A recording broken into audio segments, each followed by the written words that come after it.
All right, ladies and gents, please note that the council is, and members of the public and individual councillors could be, making audio or video recordings of this meeting. The council's recordings will be uploaded to a cloud-based website of record and will be available indefinitely to the general public. By participating at the meeting, including by merely logging into it, you consent to this. If you do not consent to these terms, you should please not log into the meeting. Thank you, Chair. Thank you, John. Thank you. So could we move to item 1, which is apologies for absence. John, are there any apologies? No apologies. We are all in attendance. Lovely. Thank you very much. And are there any declarations of interest, please, or dispensations? No. Good. Right. Questions from the floor. Are there any questions from the floor? John, Hazel? Yes. Got a hand up from Sally Sanderson. Oh, yes. Hello, Sally. Good evening. You're muted. You're muted, Sally. Hello. Hello. Sally, you have a question? Yes, just a quick one. Could you please confirm that the council is able to complete it has an agreed 3-year maintenance plan to reduce the height of the MPF boundary trees in 3 parts. And we've only got 3.5 weeks left of the season to do that now, because we're not allowed to cut trees after the end of February. So I did contact John in December, I think, to this effect, and I was just wondering whether it was in hand. Thank you, Sally. John, could you? Yeah, thank you. Yes, thanks, Sally. Yeah, we have been watching the weather closely. It has been rather weather dependent because of the nature of the sogginess, even at the top of the MPF, which is still cause for concern. We are really hoping for a window of opportunity, and yes, we're very much aware that the clock is ticking. We've only got a few weeks left, but yeah, Sure. Our contractor is well aware of this. Thank you. Thank you very much. Thank you, Sally. Are there any others? Any other questions? John, Hazel, from the floor? None. No. None received in advance, and no other hands up at this stage. Lovely, lovely. Thank you very much. So shall we move on to minutes of the previous meetings, item 4? So we have, we had the meetings the 24th of November deferred. I have looked at the verbatim report of the minutes that just before we went on to highways and lighting. No, we didn't. Sorry. Yes, we did. And the winter maintenance programme. And we have altered exactly what was said. To Councillor Goldsmith asked for residents' backgate access to MPF car park be investigated. Chairman agreed that the clerk should write a letter to the residents to further the investigation. She and the clerk would report progress back to the committee. Could I have a proposer that we accept those minutes, please, now that they've been finished? Thank you, Tim, and I'll second them. So could we all vote, please? Those in favour? Thank you. And those against? I think we were unanimous there. Unanimous, were we? Oh, good, excellent. And then the draft minutes of the 2nd of 5th of January. Can you would like to accept that these are a correct record of the meeting on the 5th of January? And I propose that. Can I speak? You proposing it? No, I'd Sorry? like to speak. I'd like to speak. Oh, right. Please. Okay, right. Well, hopefully everybody had the email that I sent round earlier, pointing out that I'm afraid these minutes aren't accurate concerning exactly the same matter, this letter that's supposed to be going to the resident. So if I could ask you to look at page 3 item 69.20. That currently reads that it was suggested that a letter be written to the resident requesting if permission has been granted for vehicular access, and if not, to request that the access is no longer used. Now, I did write earlier today, I've given the timing on the recording, and this was certainly not to request that access be investigated in some way. It was for us to say, it has come to our attention that vehicular access is being used. We do not believe there is any permission to do it. Please stop. And we specifically discussed that it was going to be that way round because we've got the limitation period running against us. And so what we've got here is very different to what we discussed, and what you, Chair, said at the time of that discussion was what you accepted you would work with John to do. So the wording that I sent through earlier, which is a true and fair record of what we actually said, is as follows. The clerk should write without delay to stop the prescription clock from ticking by saying that SBC has no record of any permission having been granted, that the unauthorised vehicular access has come to our attention, and requiring the use to stop forthwith unless and until the adjacent landowner can produce adequate evidence of consent which has been overlooked by SBC. And as we said last time, we're about 99.99% sure that there is no such consent. So we are saying, stop the clock from running prescription-wise. Please stop using this. And if you think we've got it wrong, then come back to us with the evidence that the SBC has at some stage granted consent. So this is a very different version to what is in this draft minute, Chair. And as I say, I've given the timing of the recording, and hopefully colleagues have had a chance to check it. Otherwise, I'm afraid I'm going to suggest that we're back in the same position as last month, that we have to put this back for people to go and listen, and hopefully, Chair, you'll do what you did over the November minute. Yep, that's fine, because I haven't read your email. It only arrived today.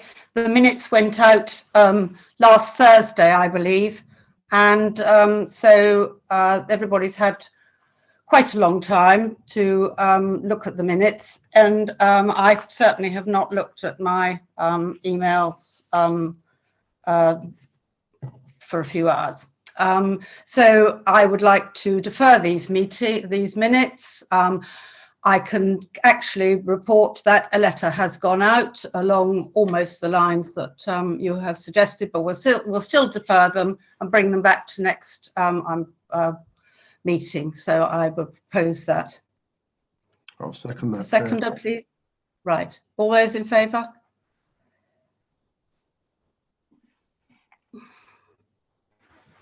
Right. Okay. Thank you, John. Chair, can I just ask that perhaps we see a copy of that letter, or at least it's read out to us, because it seems odd if the minutes are saying one thing and the letter is saying something different. John, have you gotten a copy to hand by any chance? No, I'll send it through to, if I may. Yeah. I'll Okay. send it through to councillors after the meeting. Okay. Yeah. Okay. Thank you very much. Yeah. Good. Okay. So now we move on to item 5, which is matters arising and actions. Would you like to take us through these, John, please? Because these should be quick, because they've actually sort of more or less happened, or they're on the agenda anyway. Okay, Madam Chairman, certainly will. 5.1, clerk to amend item 60.3, 24th November draft minutes actioned. 5.2, clerk to check 61.1.2, 24th November draft minutes, bring these back to next meeting. That's item 4 and done. 5.3, 20 miles per hour working party notes to be placed on the website, actioned. 5.4, 2 Bramber PC members representatives to be included within the 20 mile per hour working party, actioned and possibly with us tonight. 5.5, Deputy Clerk to produce trade waste alternative contractors costings. That's see item 9.1 on the agenda a little bit later on. 5.6, Fletcher's Croft Working Party negotiations continuing with HDC. That's item 9.2. 5.7, Working Party to consider allotment water supply enhancement quotes. We've had that working party. There was certainly some discussion. There'll be a report back later on in this meeting.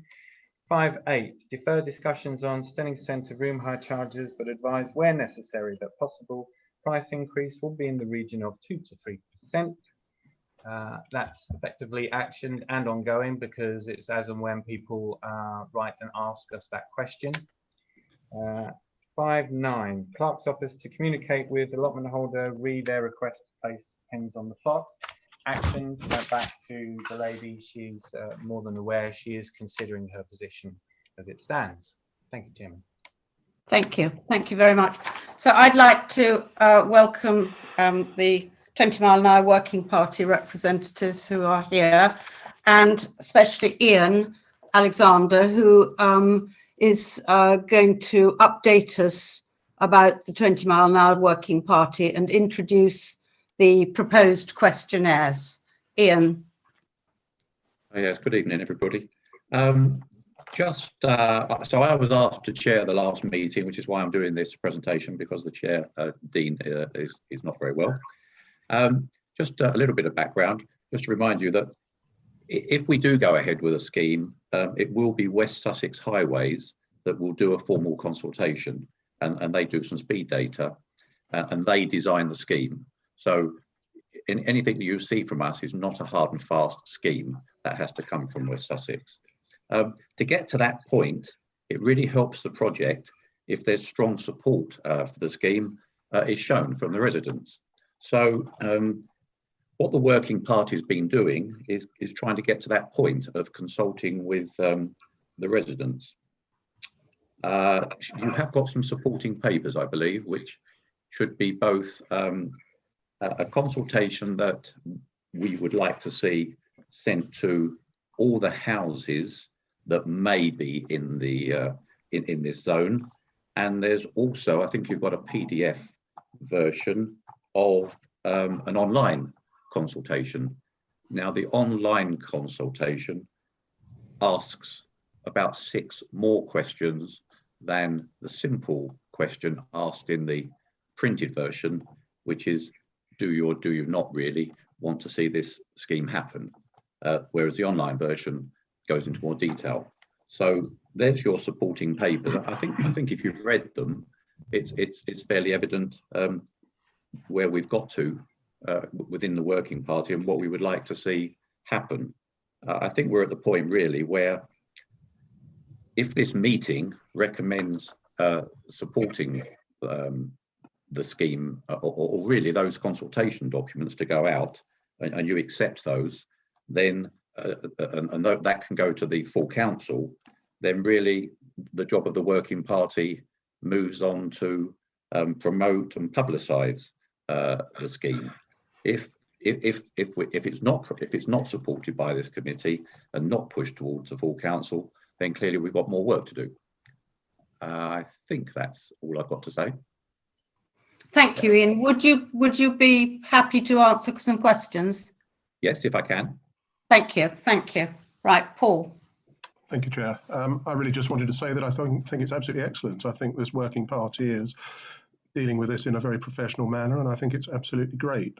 There was just one tiny suggestion that I had over the online questionnaire over the electric vehicles, because I was thinking, well, if I was trying to answer this for myself, where I've got no off-street facilities and there are no public charging points in Steyning, my position is I couldn't even think of getting an electric vehicle until there are some public charging points. And so there's a sort of question, if there were public charging points, would you think of getting an electric vehicle? Yes, is the answer. And I just thought it might be an opportunity to pick up that there is a problem that we don't have these public things, and maybe pick up that there would be a positive effect if we had them.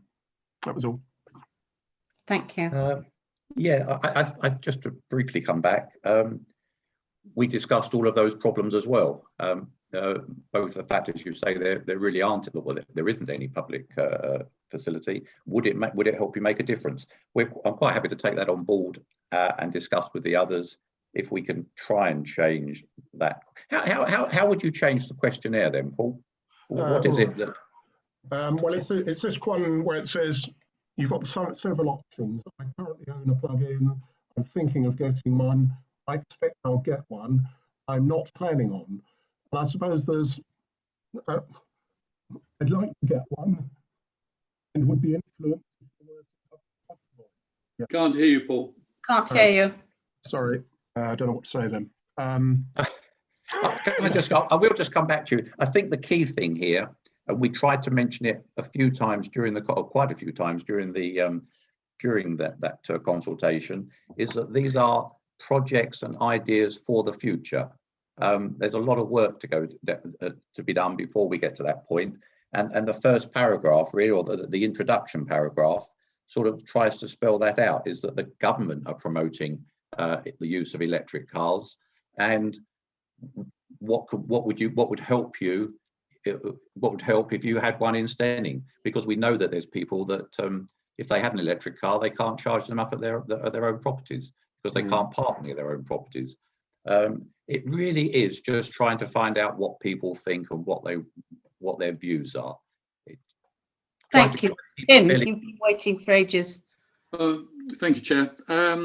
Just, if I may, it wasn't the point I was going to raise, but just to come back on that point, I did mention, I think at the council meeting, that there was a contract put out by Horsham for electric vehicle charging points to be rolled out around the district in the car parks.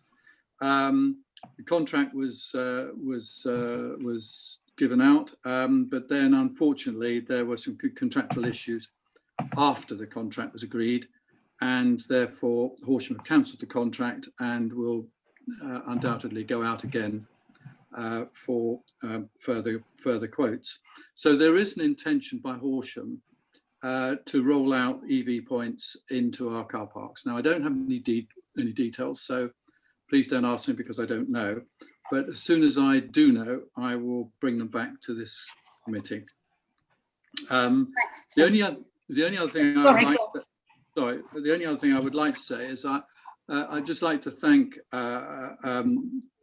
Jeff and Ian on this working party for the hard work that they put in on this. And as Councillor Campbell rightly said, it's been done in a very professional way. I think the results are sort of clear to see, and I hope this committee will endorse these questionnaires and agree that we go forward. Thank you. Thank you, Tim. Sarah? I agree with Councillor Lloyd and Campbell. I think it's a really good, it's really good survey. I did start kind of looking at it just on my thinking, oh, how would I fill this in? And there's just one very minor thing where it says, do you have any comments to add? Will that box be in blue? I just thought it might be quite difficult to actually see what people have written if they were filling it in. That was just a very minor thing. I don't know the answer. I don't know how SurveyMonkey present the results of these surveys. I've got no experience in that, but I suspect it comes through in black and white from the answers. But I can certainly ask the question of Jeff, who's unfortunately not here tonight. Jeff Barnard has got the contract with SurveyMonkey, and he's been doing that for us. But I can certainly ask. Okay, thank you. Like you, if somebody has to physically sit and read them out and rewrite them all from or retype them all in from blue on blue, I could see that could be a difficulty. Chair, if I may, I can actually advise I use SurveyMonkey at work, and it comes in either an XML or CSV file, so you get the whole lot in a database effectively. All right, so the colour's not a problem. Good. No. Okay, thank you. Rodney?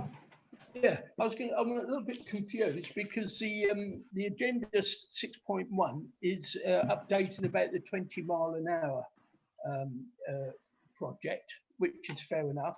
But then this 6.12 is an additional document got no problem with it, but it's the first time that we've seen this, and I thought that when we were going forward, it was purely on the 20-mile-an-hour limit. Now, this consultation, as I said, is very good, but it's been kind of slipped in, you know, because it's not even on the agenda. And, you know, so I think because there are one or two things there that are a little bit forward thinking, but, you know, I didn't think that we'd got to that stage yet. As you know, really, I think 6.1.2 should be left until we've sorted out the one thing that we agreed, and that was a 20-mile-an-hour. You know, that is big enough, as it were. I'm not sure I can come back on that a lot, because No, it's not First- not for you, Ian. You know, Ian, it's not your. You know, I mean, you've done it. I will just add one thing, and maybe Tim can correct me if I'm wrong, but the working party in general was looking at speed limits of the roads in Steyning, and we had a lot of discussion to do with the bypass. And at one stage, we wanted the initial consultation, the printed one, to include the bypass, but after discussing it at some length and taking into the advice from the chap from West Sussex Highways, we took the bypass out of the printed consultation and put it into the online one. And then what fell out of the online one was all kinds of other questions to do with let's enlarge it. I mean, if our terms of reference really didn't allow for that, then you know, let us know. But what we thought was that we would take this opportunity of a survey to do with traffic, speeds, and associated things to do with that on this survey, and that's the view that was taken by the working party, which is why it got expanded to walking, cycling, electric vehicles, and traffic calming, and what would you like to see in the future. But we did to cover that, we did keep making the point, these are not projects for tomorrow or even next year. These are long-term thoughts of because there's a fair chance that people will come back and say we don't want this and we don't like that, we don't know what the answers are going to be, and we ask those questions. Thank you. Tim. Thank you, Chair. Yeah, I was a bit confused by Rodney's statement. I've got on my agenda, I've only got 6.1, which says update from the Steyning 20 miles per hour working party and to agree proposed questionnaire and any other actions rising. Is that not the right agenda? Yes, it is 6.1. Yes. So where's this 6.1? There isn't a 6.2. Oh, okay. So basically, it is for this committee to agree the proposed questionnaire. Yes. Yes. Okay. Thank you. All right, Chair. And also, I'd like to say that we were told by West Sussex that if we wanted to include any extra things for the very future, this, you know, in the future, this was a good opportunity to do it. And I think that's why we decided that, yes, we're doing the Steyning 20-mile-an-hour speed limit, but that does include a lot of other things as well, like the islands that the shared space and things like that. Right, Paul. Thank you, Chair. Yes, I was just really going to support what both you and Councillor Lloyd have said. I think that the agenda is very clear that we're entitled to agree this questionnaire, and my recollection is that last time we discussed that as much information as we could get would be good, and although we wouldn't be pursuing all these projects at once, to try and get information about them would be a good thing to do, and I completely support getting as much information as we can, both for the 20-mile-an-hour project and for anything else that might be beneficial for the town in the future. Thank you, Chair. Right, thank you. So could I suggest, Tim, I think you said you would propose. Yes, no, I'm more than happy. Great. I just think that there's just one outstanding thing, just before I do make a proposal, is the cost of the questionnaires, which I don't know whether John can quickly throw some light on for the committee before we make the decision either way. Thank you. Yes, thank you. Thank you, Tim. Thank you, Chairman. Yeah, we did, in the short time available, make some inquiries. Our best quote, I think, is from a local contractor who is able to complete on full colour A5 4-page portrait survey printed both sides on silk, 150 grams, trim to A4, fold to A5 and pack. So I think that's everything we were looking for. Price of 186, that's excluding VAT, that's for a quantity of 3,500. And then to hand deliver that same amount would be 227.50 they have quoted, excluding VAT. So altogether, just a little bit above £400 plus VAT. Jenny. Thank you. Tim? Thank you, Chair. Well, in that case, it's under John's delegated authority anyway in terms of costs. So I just wanted to check we weren't going into the thousands of pounds. Unless any other member has anything to say, can I propose that we... Sorry, Tim. Rodney wants to say something. Yeah, no, John, with that price of delivery, does that include the rural addresses? Because like where Deborah lives, obviously they're in the parish of Steyning. They do need a questionnaire. So does that price include it? Sorry, through you, Madam Chairman. Yeah, we just got a quote at this stage anyway, without the finer details, for 3,500 quantity delivery to addresses in Steyning. I know Ian mentioned just a little bit earlier, talking about people who lived within the boundary who were going to be affected, but it's down to us to decide whether that's every resident of Steyning. Obviously, if then there are outlying areas, that might increase the cost a little bit, but these are the finer details. So as yet, I don't know. Can I just? Oh, sorry. Yeah, I was going to say. Also, I'd like to say that, of course, it will go to the Bramber residents who will be affected in Magdalen Lane and places like that. Okay, and also it will go to places like where Deborah lives. Yes. Or in that sort of price bracket, John? I think that's a sort of enveloping price, yes. I mean, maybe a little more to send out to outlying houses. Well, but it won't be anything over £500 worth amount. Okay. Well, okay. Well, don't. I'm sorry, but I think before we should get a price for doing that. If we're going to be doing Bramber as well, parts of Bramber, because Bramber is not Steyning. I know it's only a small point, but suddenly this £400 or £500, whatever it is, will suddenly go up to £800 or something.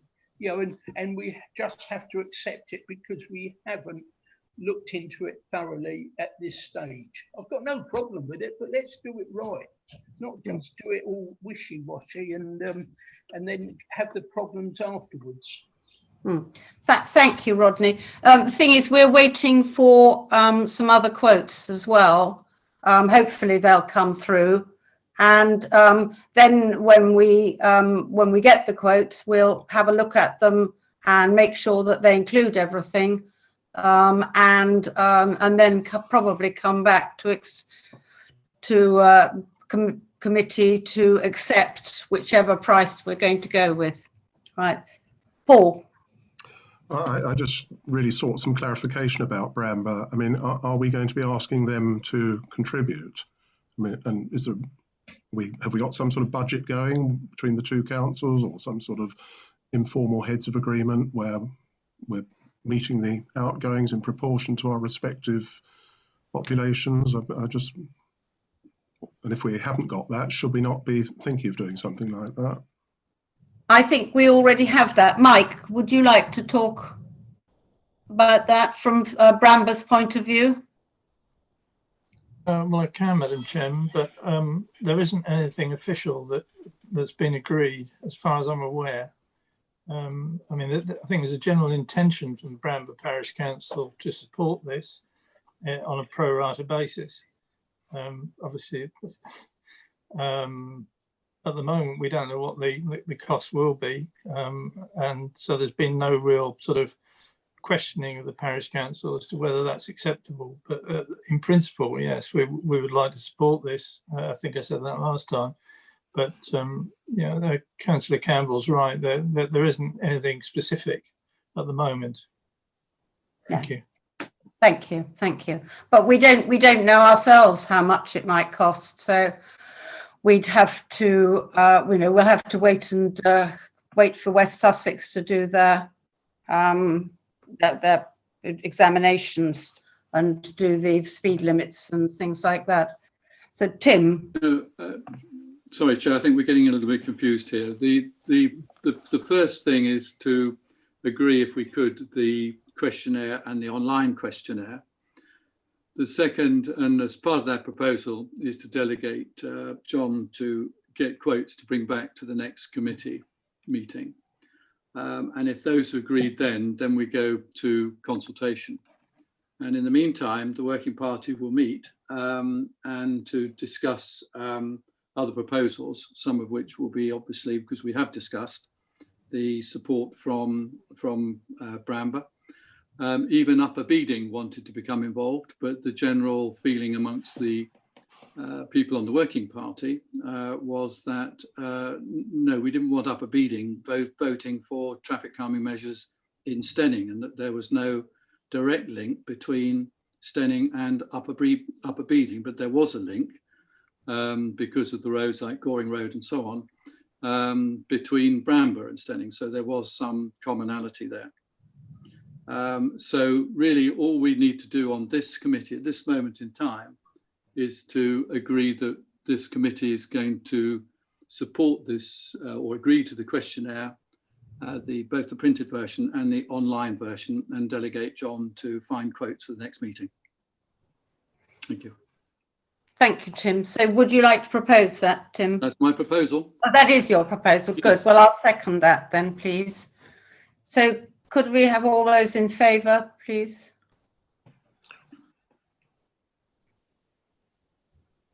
All those against?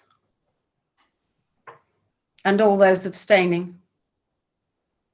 I'm abstaining because I don't think I'm abstaining. I'd like it noted as well that I'm only abstaining because we haven't got proper prices for a project.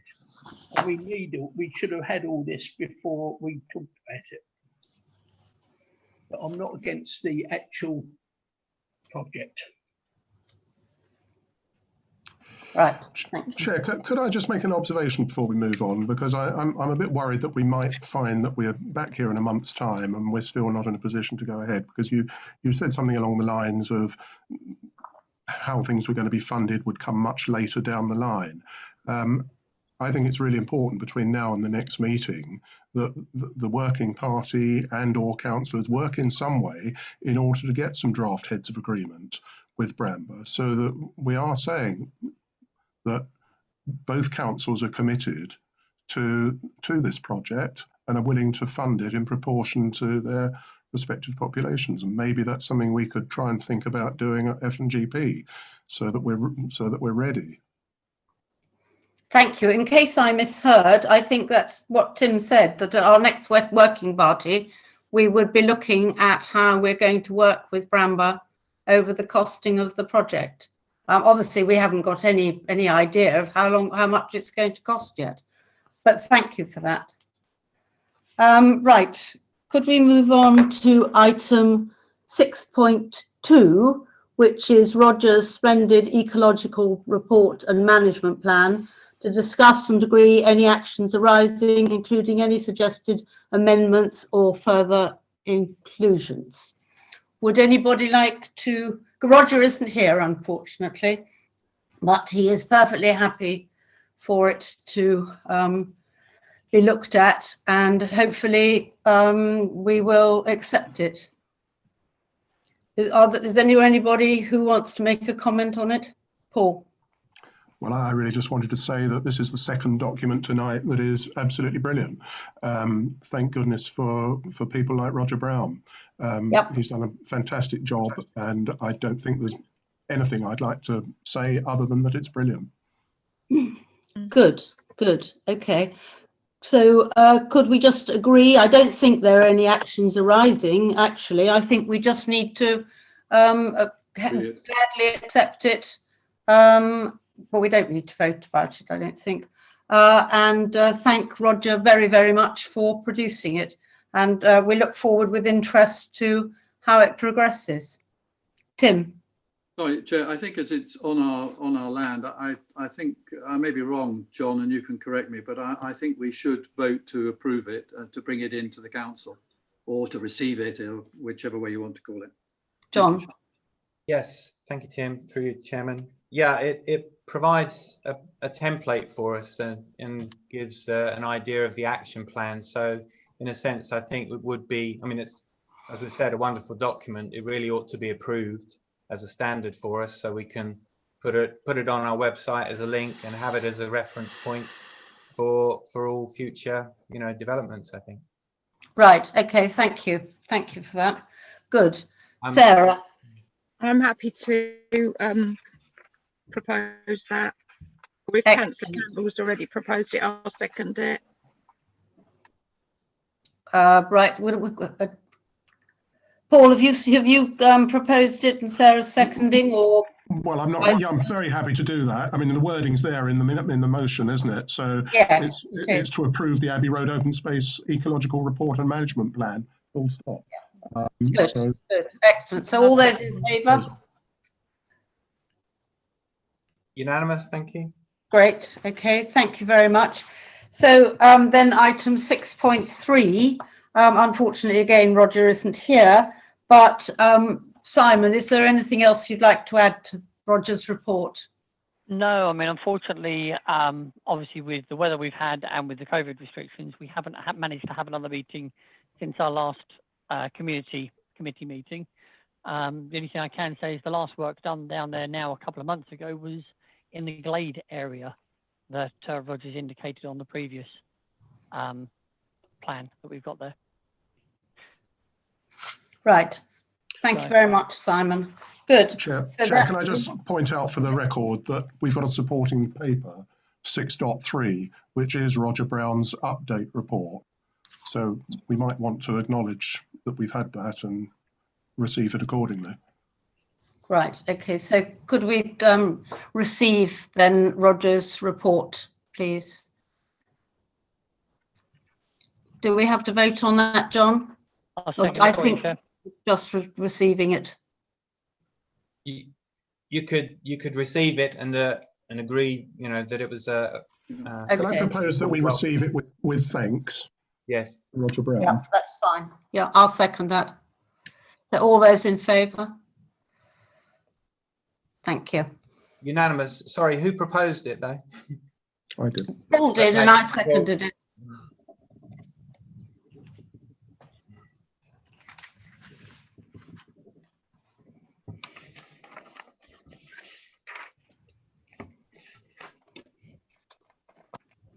So item 7.1, update from the allotment working party in regard to possible water service improvements and to discuss and agree any actions required. So we have a report on this, which I think, has that been circulated, John? Our working party? Yes, thank you, Chairman. It went to all members. It went to all members, but not to the public. I don't think it went out. No, we haven't, because we haven't approved them. Anyway, we looked at, if you remember, digging a hole by the meter down by the road at the bottom of the slope up to the allotments. And one of the things that came up was, had we already proposed and accepted and voted in favour of digging it up to see how big the pipes are going in and coming out up to the allotments. Well, we've combed all the minutes right back for, well, lots of months, and we can't find anything. So the main thing that we need to do tonight is to approve the idea of digging a hole to look at the pipe coming in and the pipe coming out of the meter, but with the proviso that we must consult both West Sussex and Southern Water, because it's their meter, and we also need to have more than one quote, really. So I would like to propose that in order to take this item forward, that is what we do, that we propose that we dig the hole to find out the sizes of the pipes, but that we have to do it with the proviso that we have already got clearance from West Sussex and Southern Water to dig the hole, and that we would have to have somebody doing it, giving us quotes that certainly have insurance to cover any mistakes. Thank you. Paul. Yes, Chair, thank you.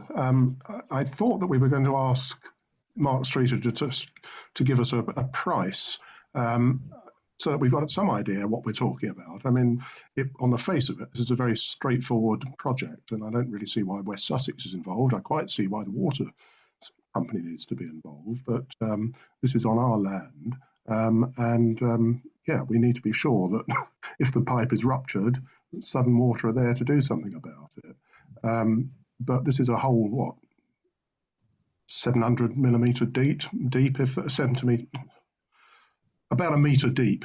I can't see that it's a major job. Are we talking about more than £500?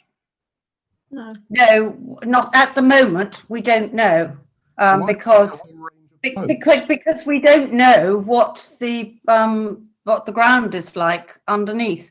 And I think yes, we do. We do? Yeah, I did say earlier that Mark had said that up to £250 he could do it, and he's checked what the ground would be like, and it won't go over a footpath. So he was prepared to do it. He wasn't prepared to quote for £100 because it could be more, but he wouldn't be any more than 250, and he would be less if he didn't have a problem. Right. Well, I do believe that we need, certainly before we do anything, to talk to Southern Water, because it is their meter, and we have been advised that we ought to get more than one quote. But if everybody's happy that Mark does it, then I think we need to inform Southern Water that we're going to do it and get on with it. Right, Rodney. I was going to say, I mean, if Mark has quoted that, I mean, he's a reliable contractor. He's done work for us for years and years. I'm pretty sure that we could say to Mark, carry on and do it. Just let the water board do it, and then let Mark do it. We've been mucking around on this project for years. We've got a contractor now that has given us a price of £250. He's reliable. He does work for us all the time anyway. Let's just get on and give him the instruction and get it done with. Right. So I've made the proposal. So shall we all vote on whether, on it? I second Sorry, it. well, sorry, Gary. Shall I second it? Can we Yes, just have the thank you, wording of Gary. it, please? Sorry, I'm not clear what the wording Yeah, is. the proposal is that we go ahead and dig the holes, or hole rather, around the meter to find out the width of the pipes that come in from Southern Water or from the road, and the size of the pipe that comes out at the other end and goes up the hill into the allotments. And that, but with that, we do inform Southern Water that this is what we propose to do. Well, aren't we haven't got anything about Mark Street and up to £250 in that proposal, Chair. Right, okay, well then we'll also continue that proposal and say that we have got one quote from Mark Streeter, and are we all happy with the quote? Tim? Yeah, I was only going to say, Chair, that I'm not sure that we need to know what's coming in as far up to the meter. That's down to Southern Water. What we're really interested in is what gauge. No, you're completely wrong, Councillor Lloyd. The whole point is that we need to know what size pipe is coming in. That's the absolute fundamental thing that we've been trying to find out for nearly 2 years, and it dictates everything, because it dictates whether we have to spend an extra £10,000 or not. Okay, fair enough. Yeah, that is so, yes. So I propose that. Gary, you've seconded it. Could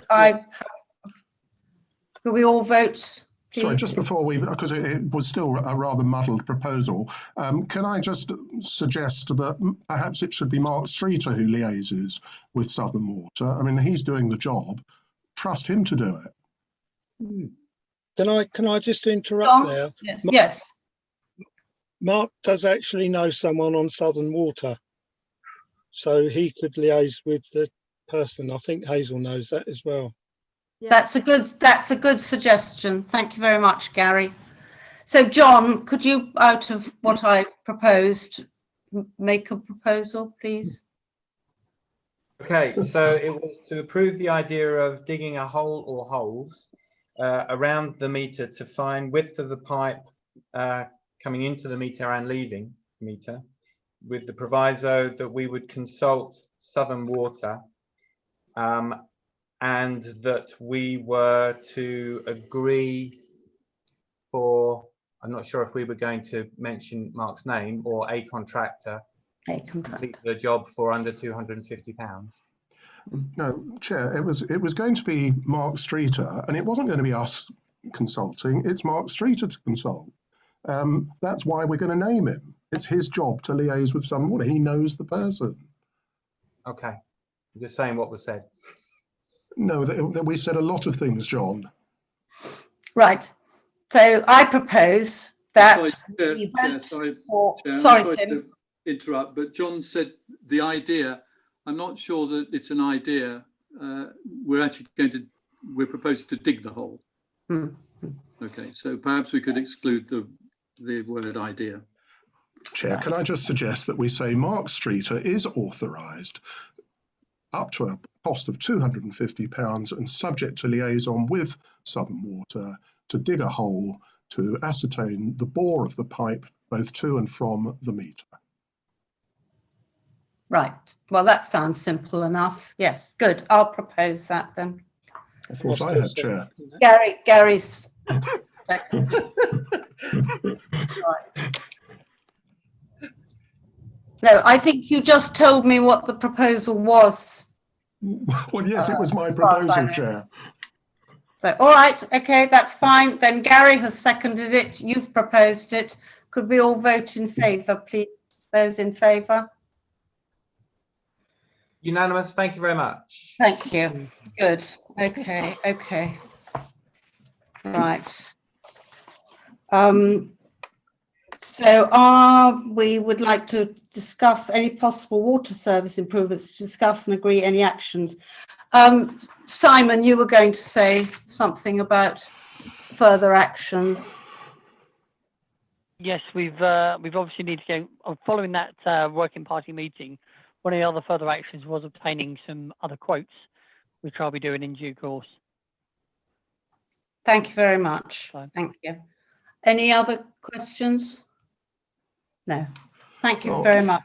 Well, So Chair, if we Chair, I've got a question actually, because Oh, because Councillor Alexander wrote something which rather implied that he wasn't going to be doing any more. He wrote rather a rude email to me to say maybe I'd like to do if it wasn't beneath me. Now he's decided he's going off to do these things again. I mean, we are a working party comprising X number of equals. Why is Councillor Alexander wandering off and doing these things on his own without being authorised to do so by the committee? If the committee wants to authorise him to do it, fair enough, but it hasn't authorised him to do it. well, I do believe that at the working party, we all agreed that because your proposal came without any costs, that we would go back to Hollinger and ask them to come back and quote for the different, the proposal that hasn't got a quote attached to it. Well, actually, Chair, no, we didn't. We didn't identify Because Hollinger. we must, yes, we did. And we didn't decide who was going to be doing it. It was one of Yes, those I things did. I mentioned, I said to Simon and to everybody else that would he please ask Hollinger to come up and give us another quote? So sorry, could you just explain to me how this working party works then, Chair? Do you give instruction, do you? Are we not? No, I didn't. Are we not on equals? I asked him if he would, and nobody said no, they didn't want him to. No, what we've had is that Councillor Alexander has unilaterally taken over this working party, and when it suits him, he does stuff, and when it doesn't, he doesn't. So the last two things that we resolved he would do, he hasn't done. And, you know, I want to know how this is going to work, that where we have the committee decide something, we've got a member of the working party who takes it upon himself either to do it or not to do it. You know, it just seems a recipe for disaster to me. Tim. Sorry, Chair. Yeah, look, what I don't want to hear as a member is any, there's obviously personal animosity between Councillor Campbell and Councillor Alexander. And really, I don't think members of the public need to hear it. There is a case in point, though, that the fact that this committee should agree on any actions that are going to be taken, because all the working party can do is to recommend. So if the recommendation was from the working party that other quotes should be got, then that's what this committee deals with and agrees accordingly. And if that person to get them is Councillor Alexander, then that's what the committee decides. Thank you. Thank you, Tim. Joanna. I was just going to say that Joanna. Paul clearly feels very exercised about this, which is understandable, but we cannot, it's not practical as a committee for us all to get quotes, for the entire committee en masse to get quotes. So perhaps Paul would like to get some quotes as well, and then we can compare all sorts of different quotes. Would that not resolve the problem? No, Chair, because the point I was making is that it's not for any one of us to be, and Tim has just made the point, it's not for any one of us to just go off because we feel like it or the chairman feels Paul, like it. You know perfectly well that's not what's happening. Please don't interrupt me, Councillor Norcross. I'm making the point that Paul, you've made your point repeatedly. Well, you don't seem to be listening to it. Someone else make a point. When you're the chairman, you can tell me to be quiet.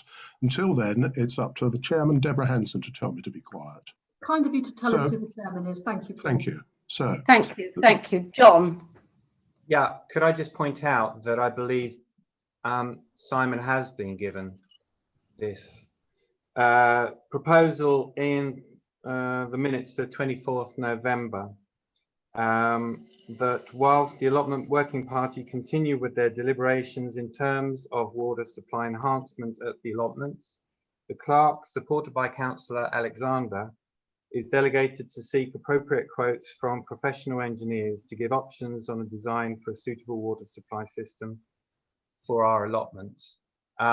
So at that time, Simon was kind enough to assist in that process of me collecting quotes, and this, I think, continues. Yeah, but it's for no, it doesn't, because it's for a completely different thing. That was what was supposed to be happening then, was that we were supposed to be getting quotes for somebody to design the system. I've actually designed it, and now the idea was that somebody goes out and gets quotes for that, perhaps. I don't know. I mean, we're in the usual sort of muddle, because we agree one thing and then we do something else. John. I was simply going to say, if there's any issue at all, we can simply approve it at this point. We have the ability to do that, Chairman. Well, that was my point in the first place. That's all we need to do. Okay, so I would like to propose that we approve that Simon goes to Hollinger's and asks them to come up and quote for a different design. I'll add to the 3 that have already been costed. Thank you. Well, Chair, can I come back on that? Because you'll remember that what we discussed was that there were a number of authorised contractors, self-lay organisations, that you asked me to get the details of, and I've sent the details through for. And these were people who will do the piping from the road and the design of the system and the installation of the system. That was one of the things we decided, or I thought we did. Thank you. But yes, we did. But if you look at the Hollinger quotes, included in those are the quotes for digging the hole right down to the meter. So that's all that's already been quoted for.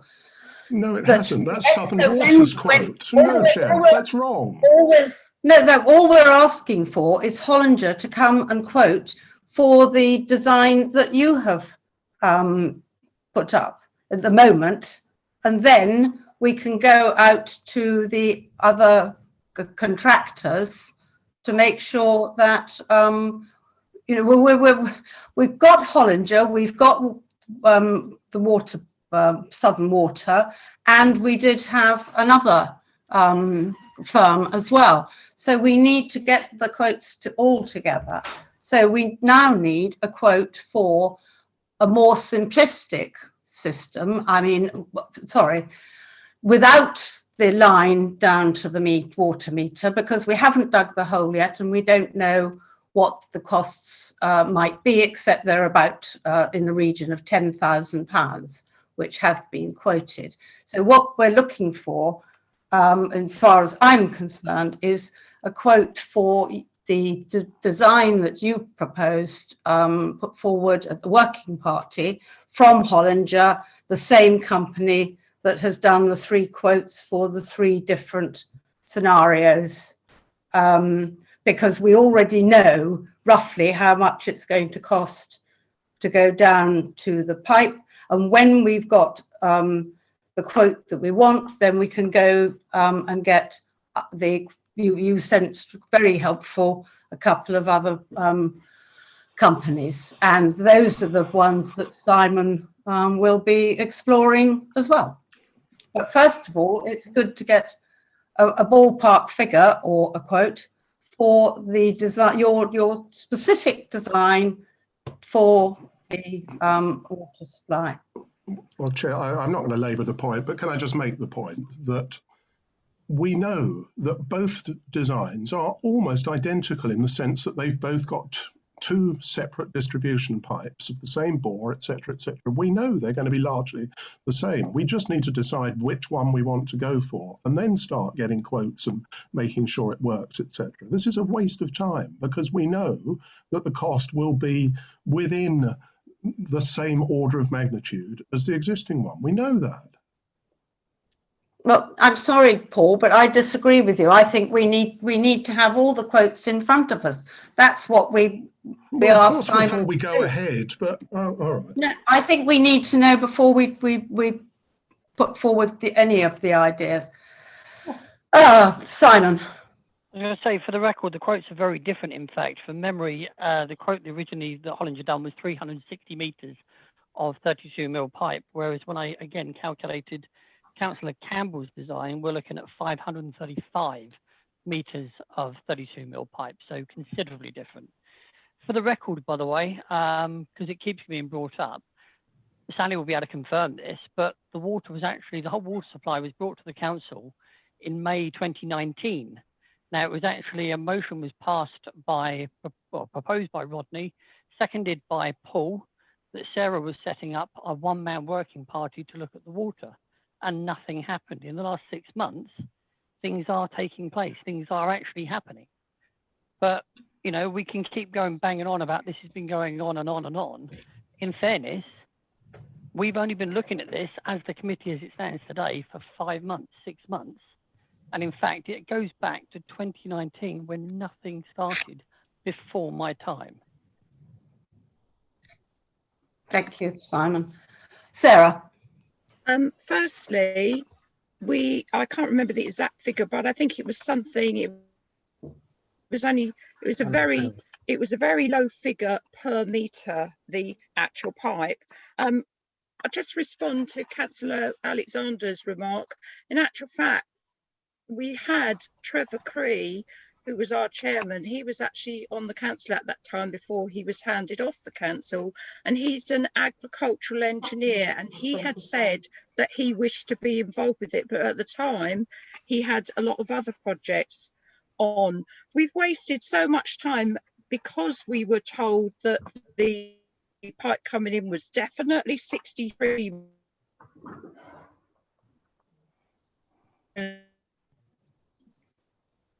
Sarah, you're frozen. Joanna. Well, meters, and then we were told that it wasn't that at all. I agree with Councillor Campbell, actually, or Paul, as I like to call him. Would it not be in the interest of moving this forward if we actually agreed a motion that Simon, in the absence of anybody else wanting to do this, got quotes for running the water supply, the ones that Paul came up with, so it's not just the design but also the water supply into the allotments from other contractors as well, so that we can have a pretty good idea of the total cost. So rather than doing it piecemeal, if Simon is prepared to do this, he goes away and gets quotes from various different engineers so that we can determine exactly how much the total cost would be. Would that not make more sense? And Yes, I thought that's. Thank you, Joanna. I thought that is actually what I had proposed, that he would do it simultaneously. It's not just for the design that Paul has come up with, but also running the, if it is necessary, replacing the pipe from the meter into the allotment supply. Get other quotes. We have one quote for that, and we need additional quotes. And Paul has supplied details of companies who can do that. So my motion would be that Simon is authorised to go away and get these quotes and bring them back to the committee. Right. Thank you, Joanna. Rodney. I was going to say that you know, Simon was point scoring as per usual. Also, as was Sarah. Don't interrupt, please. I'm trying to put a point across. The thing is, we need a proper specification to get a price, and we also, that specification should go out to other contractors. We've got 2 local contractors. There's Ed Burton Contractors, and there's the old J. Thomas, the drainage people that were in Newham Lane. Hazel will remember that. You know, they're now based in Small Dole. You know, let's try and keep it local. You know, but the specification that each one gets must be the same, not the type of specification that I've been listening to that might go out, where, you know, a proper Fred Carno issue. Right. Thank you, Rodney. Thank you, Sarah.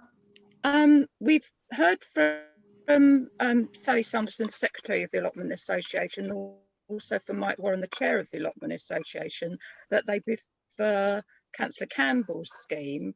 Can I suggest that before we start seeking quotes, that the specification is actually sent round to councillors so that we all agree that what we're getting quotes for is the design we'd actually had presented to us at the working party, so that we don't waste any more time with a specification going out which actually isn't correct for the design which we've been looking at. Well, Sarah, thank you. I have specified several times that the quote that we're looking at is the final quote, the fourth design, so to speak, which Paul brought forward on the day of the working party without having it costed. So we need to do that first. So, but I'm very happy that we go ahead with that. Tim. Sorry, Chair. No, what Rodney said and Sarah has supported is actually, I think, quite right. What we have at the moment is a schematic, which is not a detailed specification. It merely lays down the idea of where the pipe should be. And I'm not saying that's wrong. It's a perfectly feasible plan. But we also have another plan, which is also just that, is a plan. And I think we should work up a specification to be absolutely sure that when we do go out for these prices, that we know exactly what we want, how many tanks we want, where their standpipes are going to be, if we're using standpipes, and so on. There should be a proper specification which we can then go out and get quotes on, rather than a couple of drawings which they could be interpreted in any way, shape or form. So I would agree with Rodney and Sarah that we should have a specification before we price.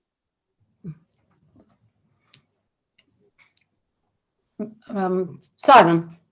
I say, if it helps, I'm happy to work with Hollinger Trenching to actually do that specification using the designs we've already had and using the new design, actually get it all accurately measured out to the meter, so we know exactly where we stand. Thank you, Simon.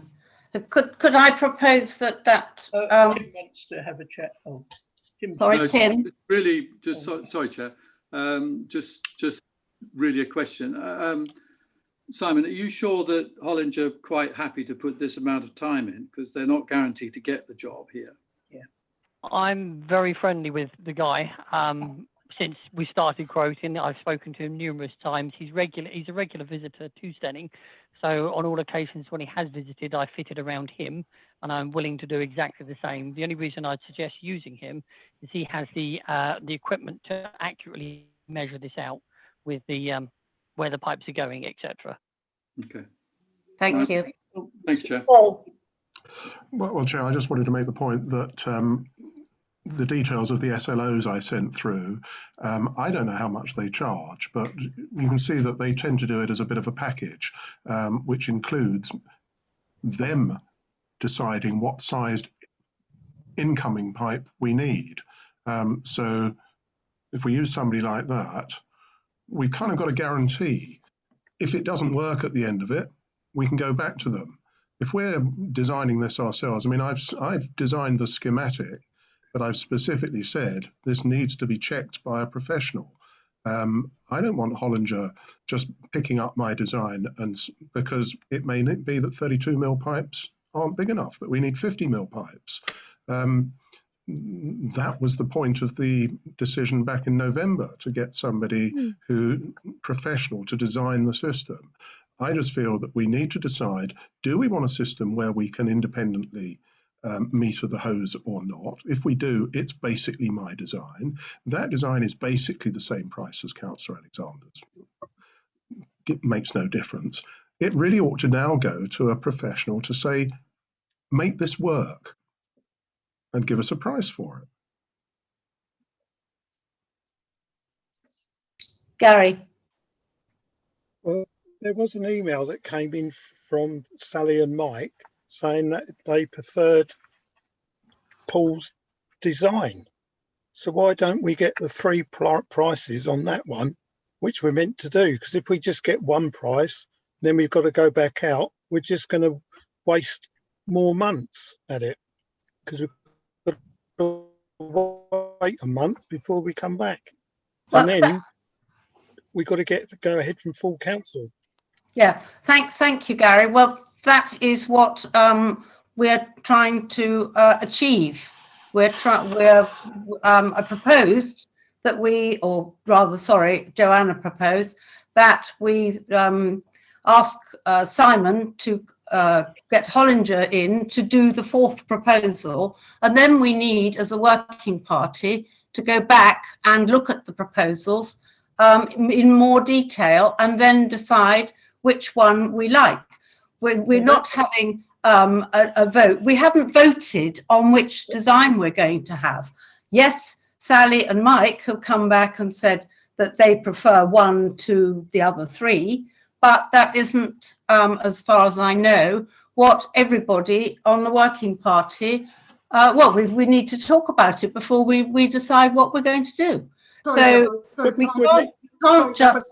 I just clarify something? My proposal was actually that Simon get quotes from various companies, not just Hollinger. Yes. And part of those quotes is quotes to replace, if needs be, to replace the pipework from the meter into the allotment water supply. So we have quotes for the whole job, for everything. And then we can decide how much of it we can do, we want to do, we can afford to do, needs to be done, etc. But rather than getting quotes for one bit and quotes for another bit, you get four different companies, for example, to quote, all quoting for the same job, so we can compare like with like. Right. Are you happy to? I can see Sally nodding. Are you happy to make that a proposal? Yes. Yes. Thank you. Well, I'm very happy to second that we get. We get quotes for everything from several companies. Sorry, can we just have clarification? Because on both occasions, Councillor Norcross has talked about the pipe from the meter into the allotment. The key one is from the road to the meter.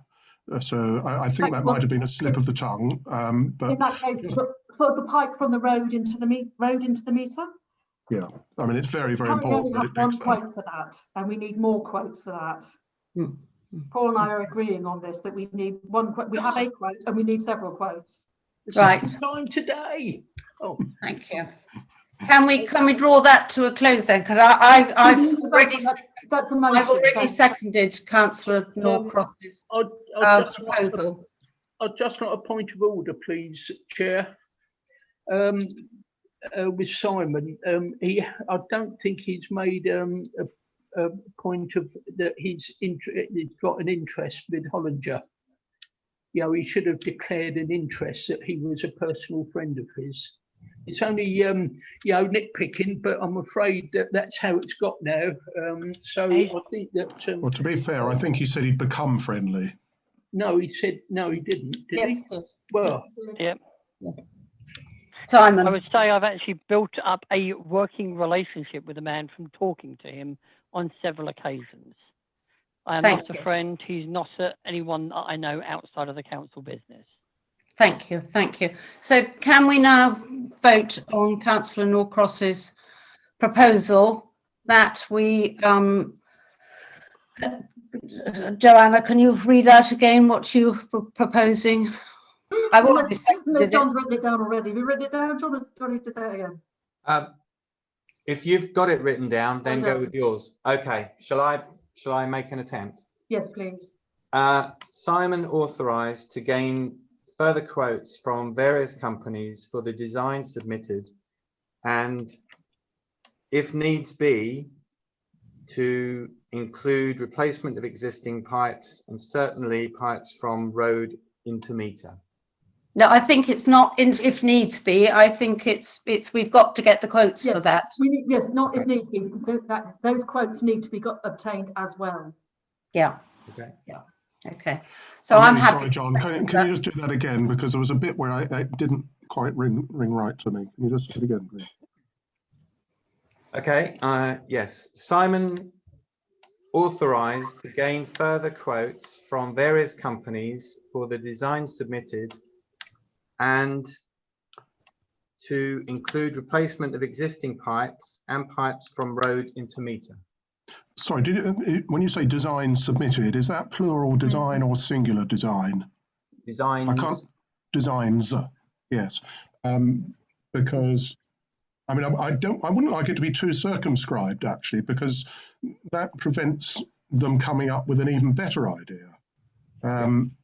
So I think it needs to be clear that it's broader than just the designs submitted. For example, my one, I've got two alternatives on there. I said one, it could be done as a ring or it could be done as spurs. So that's two designs in one. Well, that's designs with an S. So I'm very happy to second that proposal. So could I have a show of hands for? I think Sarah's got her hand up. Oh, sorry. Sorry, Chair. I just wanted to say, I don't know how many people actually did manage to look at the information which Councillor Campbell sent round on the self-lay companies, but can we have quotes from them because they look very good?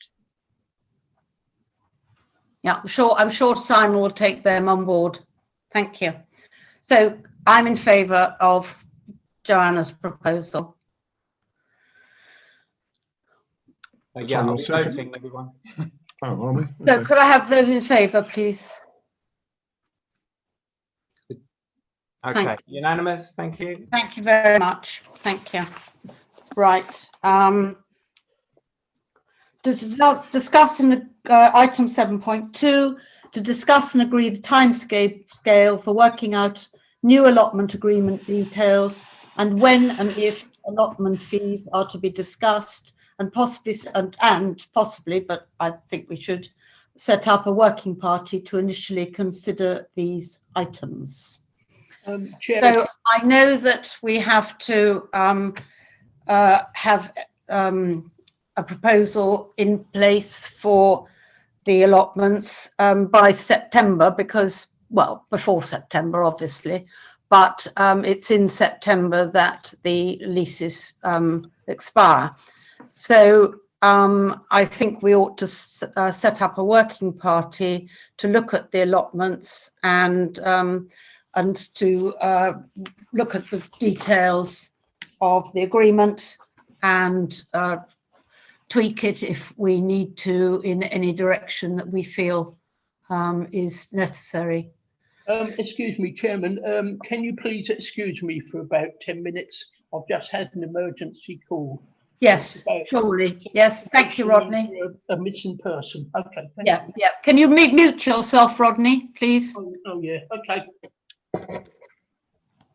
Thank you. Tim. Thank you, Chair. Just really, well, two things. One is a question for John.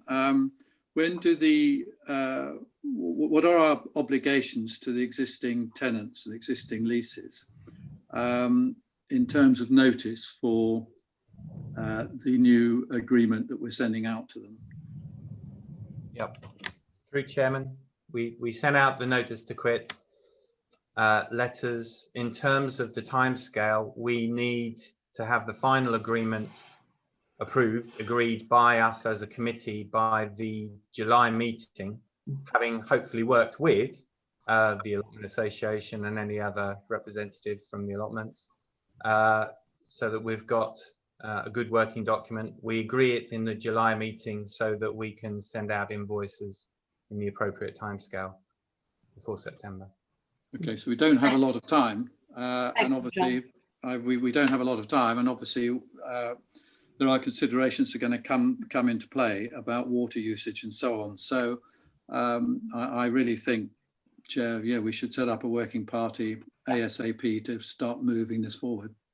I'm quite happy to put my name forward. I too would like to be on the working party. So would I. Right. Anybody else would like to join the working party? I think Pat's got her hand up. Now, John, is this just a community committee working party to begin with, or are Sally and Mike joining us at the start? Well, that's for you to decide, of course. Might suggest right at the beginning committee members, and certainly to then bring on, if not at the initial stages, then certainly fairly soon afterwards, representatives from the Allotment Association. But it might be best to deal with the very first meeting. Yes, because we'll be discussing the present one, and so on. That was my feeling indeed. Yes, Tim. Well, no, I was only going to agree with John. There are contractual issues and other issues that they won't necessarily be a party to until the decision is made. But yeah, we should involve them, consult them, and also the non-allotment association people. Yeah. And call them in as and when we need them. Thank you, Paul. Well, I really wanted to emphasise the need to involve the Allotment Association from the earliest possible moment. And also, I'm not sure what the position over Roger Brown is, because I know at one time he had some ideas for the new allotment agreement. I don't know whether he's discussed that with the Allotment Association. I've no idea, but I think he might be a useful person to at least invite, because I'm sure he can work very well with Sally and Mike. And we need to involve them as early as possible. Just, the fact is that we had a draft, believe it or not, we had a first draft back in, was it June 2019? I drew one up, disappeared without trace since then. But that just shows how long this has been going on for. And I think that one actually picked up quite a lot of the things that were necessary. The thing it didn't address was this issue of charging for the hoses and stuff, which is going to be an important feature of this new agreement, I think. So the sooner we can get, because the lesson we really need to take on board is that time creeps up on us very, very well. It does more than creep up. Before we know it, we're doing things in a rush at the last minute, ill prepared, etc., because we haven't got on with it properly at an early stage. So I just think that the sooner we can set up a working party with all of the representatives, the better. And I just wanted to ask something, actually. There's this allotment price comparisons, December 2020, which is all to do with putting the allotment rents up. I was just curious to know who produced that, please. I can't remember. Simon, did you do the investigation? No, I don't know who it was. I'm sorry. I think it was us in the office. Oh, it was you in the office, Hazel, was it? Oh, right. Okay. Thank you very much. Well, Yeah. Can I suggest that there's some serious work still to be done on this, because we've got full plots, half plots, rods, half rods. There's no symmetry of measurement. It's impossible to compare one with the other unless you're comparing them all as pounds per rod or pounds per square foot or whatever. We can't have 10 different ways of comparing it. So more work needed, please, in readiness. Well, I think that's something up for discussion when we're in the working party. Hazel. No, I'm making the point that you need to do it beforehand, otherwise we lose another month. Hazel. It's really difficult to turn rods and goodness knows what else into a particular price. That's how everybody prices differently.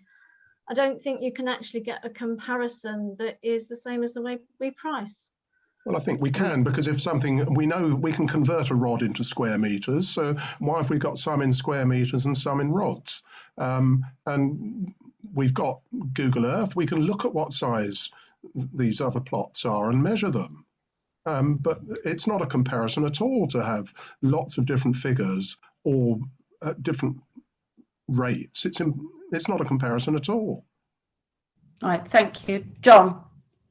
Yeah, just to say it was the first draft, just to get a few ideas across that certainly we need to move on this particular item, and clearly when we get down to it, we will have closer closer accuracy in terms of comparisons across the board, Paul. Right, thank you. Sarah? I was just going to say that on Roger Brown's report, which he sent back, I think Paul, Councillor Campbell might have said how long ago it was, but it had in things, all the green, you know, we're trying to be a lot more green, and there are a lot of green initiatives in Roger Brown's report on, you know, various pesticides, and, you know, we're meant to be plastic free in Steyning, and yet we still, when we've had vacant plots, I know we haven't got any at the moment, but we were still putting huge swathes of plastic down to, you know, to keep the weeds down. That's the sort of thing which we should be thinking about in the allotment tenancy agreement. And also, I mean, my math is just not up to it, but in the comparison which was sent round, it does actually say 62.5 square meters is 2.5 rods, and then 125 square meters is 5 rods, and then 250 square meters is 10 rods. So perhaps somebody who's really good at math could actually go through these comparisons so that, as Councillor Campbell said, we can think, well, that one is that price and that one, you know, because I just couldn't begin to compare them because my maths is just not up to it, to be honest. Thank you, Sarah. The other thing is the other, sorry, if I can just finish, the other thing is I do think it's important that we don't hike up the rent for the allotment holders at a time when, you know, an awful lot of people are going to be a little bit short of money because they're worried about their jobs,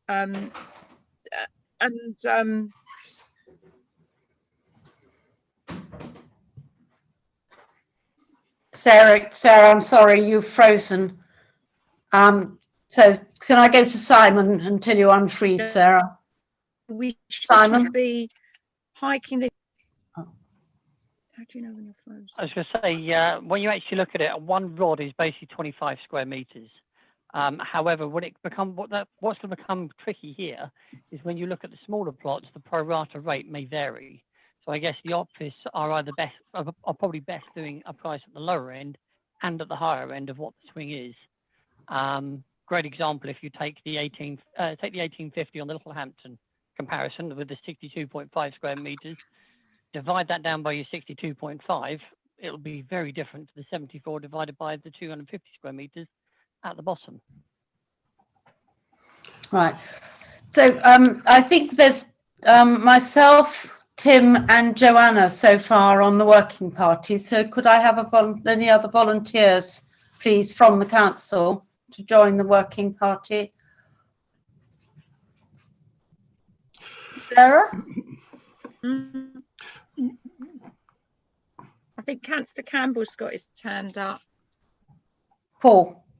Well, I was just going to say that I think we've got to be very careful that we get the correct balance on this, because we don't want to be imposing all sorts of draconian, nitpicky rules.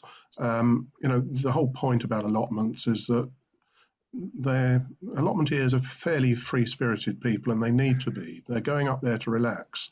So it's a sort of plea that we maintain a sense of perspective when we're looking at all the plastic use and chemical use and all the rest of it. And we're not trying to be too prescriptive.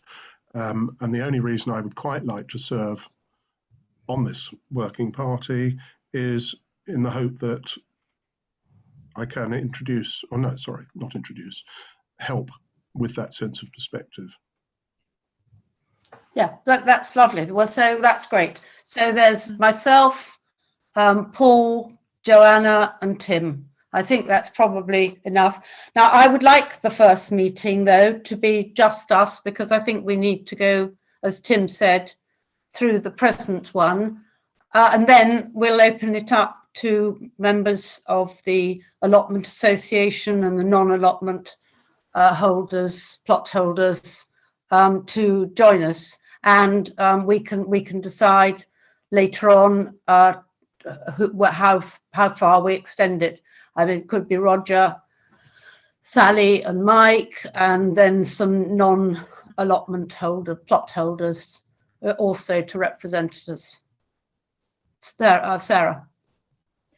Sorry, our computer keeps coming up saying our internet is unstable, and we can't hear what people are saying. It's like you're a robot talking. So I did put my hand up and say I'd like to be on the working party, but we keep disappearing, so I can't always follow the meeting, is what I'm trying to say. Right. Okay, Sarah. Well, if we then have if that's 5 people, so myself, Sarah, Tim, Paul, and Joanna.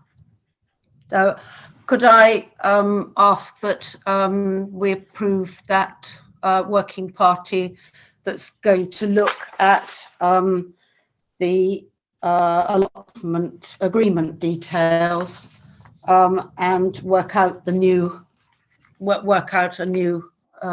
allotment lease. So I'd like to propose those 5 people for the working party. I'll second it. I'm happy to second. Those in favour? Thank you, Simon. Those in favour? Thank you. Unanimous, thank you. Thank you very much. That's great. Good. So we'll get a meeting together as soon as feasible possible. Thank you. So finance, income and expenditure. John, please. Yes, everyone received the income and expenditure papers, hopefully, for the December month. And I will just open it up for any questions, if there are any, please.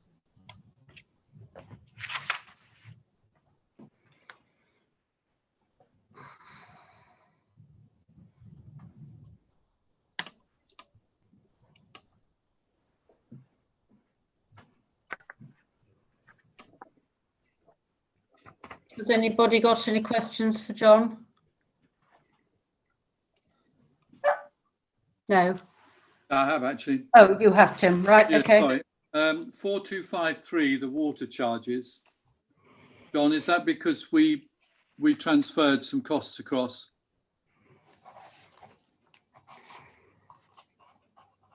(4253), is that under allotments, Tim? It's under premises and staining centre. Premises and staining centre. It's it's on the water charges, which is running at 400% of what we budgeted for. And I'm just trying to remember, I can't remember if we transferred some costs across from the. Okay, so yeah, this is, sorry, through you, Chairman. This is page 6, 202, premises, standing centre, public toilets, 4th line down, 4253, 400%. Yes, I don't think this was a charge from another area. I think this was us catching up with more up-to-date metering, and also including an invoice from completed payment on an invoice from the previous year. I knew there was something. I couldn't remember what it was. Sorry, Chair, and it was certainly, I think we had increased the amount going towards water supplies for next year. This was one of the reasons to cover off this extra cost. Yeah. Okay. Well, we can discuss that at F&GP anyway. So. Thank you. Are there any other questions for John?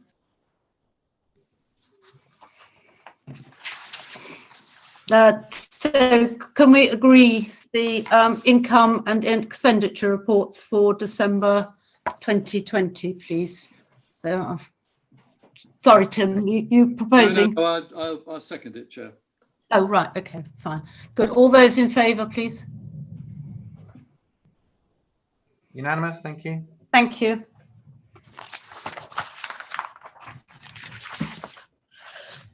Right, so John, we need to move on to the trade waste and bin emptying costs would you like to speak to this because you're dealing with it? Yes, okay. Thank you, Madam Chairman. So put around a supporting paper just to go through the notes briefly, just to remind everyone. Hazel completed a check on service costs for waste bin emptying. It was a suggestion from this committee that we do so. Going first to a price comparison site to narrow down the choice of operators. Best price by way of a direct comparison is that of a company called cheaperwaste.co.uk. This is in comparison to our existing supplier, HDC. Total savings might be in the region of £9.44 per week. I say might because when you get involved with actually appointing a new contractor, there may or may not be other hidden costs. We found that out when we were looking at water suppliers. And just as a reminder, we thought it was a no-brainer to change our water supply, but when it came down to it, there was an additional cost, which meant sticking with our current supplier was the way to go. However, in terms of what we are presented with at the moment, there could be total savings in the region, as I say, of £9.40 a week. But I did want to highlight a few things from our existing supplier, who are HDC.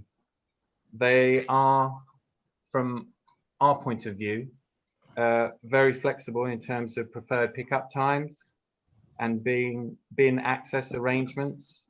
This is very important to us, as I've noted here, because of our bins being located adjacent to the Steyning Centre within an area that we can't gain access to if the preschool are with us.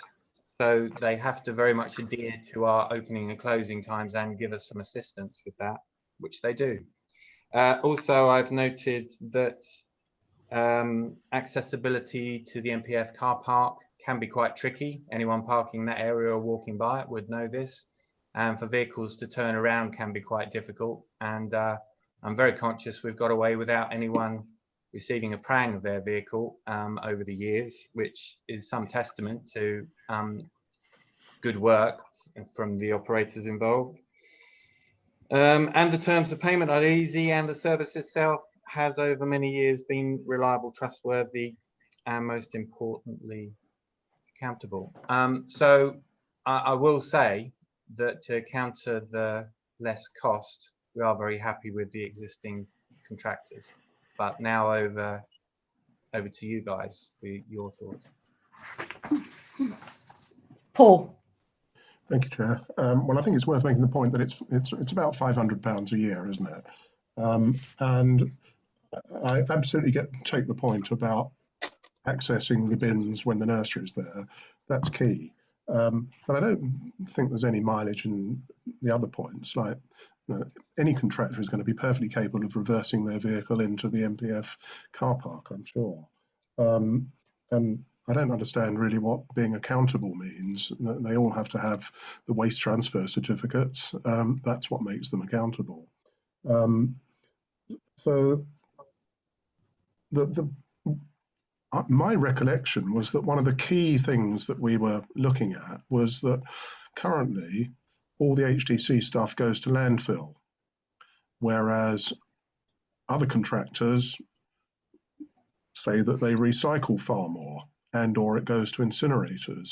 And I thought that was going to be one of the key factors in deciding, because we have this climate emergency and we're supposed to be trying to reduce the amount of stuff that goes to landfill and ends up producing methane and all the rest of it.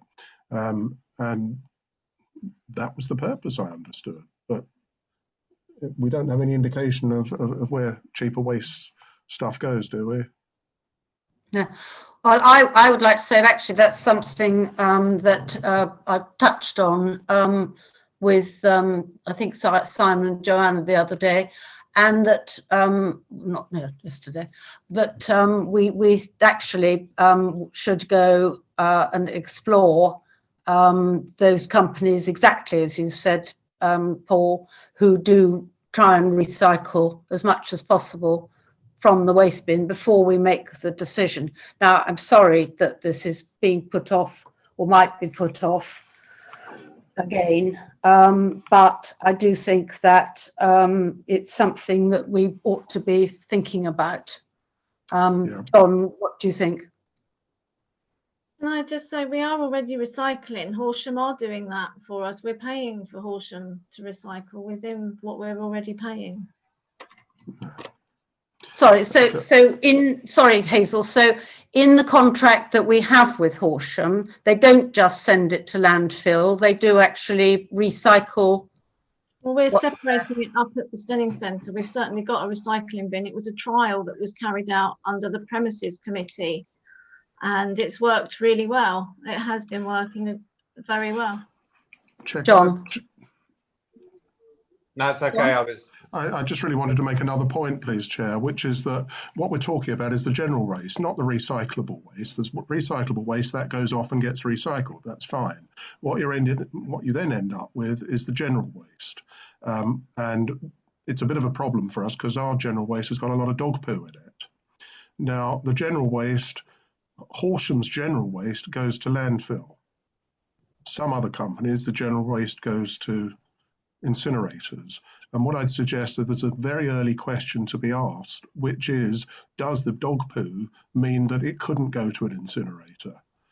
Because if it does, well, that's kind of the end of it, really. But if that isn't a no-no, then I'd suggest that we really need to be looking at that, because I read something only yesterday that dog poo bags in landfill are likely to be there for about 100 years or something. But of course, they do give off methane when they do decompose. And methane's one of the worst greenhouse gases there is. So we need to know, can it go to an incinerator? If it can, do any of them send it to an incinerator? Yeah, I think I must have read the same article. Quite. Simon. Reader too. Fascinating. I was going to say, doing a quick Google search on cheaper waste, there's quite a few references on their website to landfill. I know with my work during the day, we use Grundens, and Grundens actually commit to move 100% of our waste away from landfill. We have something like 45% of it recycled. The other 62% goes to incineration at a power plant. So it might be worth having a chat with Grundens. I can see if I can find a contact detail there. So Hazel, would you mind investigating this a bit further? I'm sorry, but but I think it is an important factor, you know, with our hopeful greening aspect hat on. Okay, so good. So could we? Oh, sorry, who's that? Simon. Sarah. Right. I was just going to say, I think most people in Steyning would actually be prepared to pay a little bit more to know that it was going to the incinerator. Thank you, Sarah. Okay, so shall we depute Hazel, please, to make further inquiries as to the possibilities of recycling more and the incinerating of dog poo, and come back to us as and when she's managed to get quotes and things. Thank you very much. So could we move on now to 9.2, please? Sorry, Chair, before we move on, I think Councillor Alexander was volunteering to make some inquiries as well. I wonder whether he might be delegated to do it as well. Yep, that's fine. Simon, would you? Work with Hazel. I'm trying to work with Hazel on that. Yeah, I can reach out to our supplier for work work. with Hazel. That's and brilliant. Get a contact number. All right. Thank you very much. Good. Thank you for reminding me, Paul, about that. Yep. Sorry, did we resolve that? I'm sorry, I lost concentration for a moment.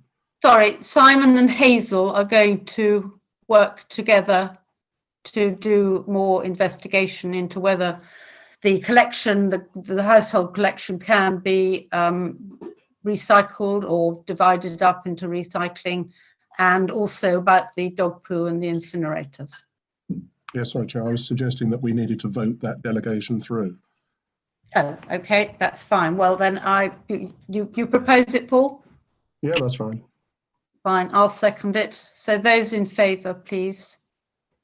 Unanimously. Thank you very much. Okay, so could we go to 9.2? John, could you bring us up to date with this, please? Well, I was rather hoping for some assistance from our previous working party.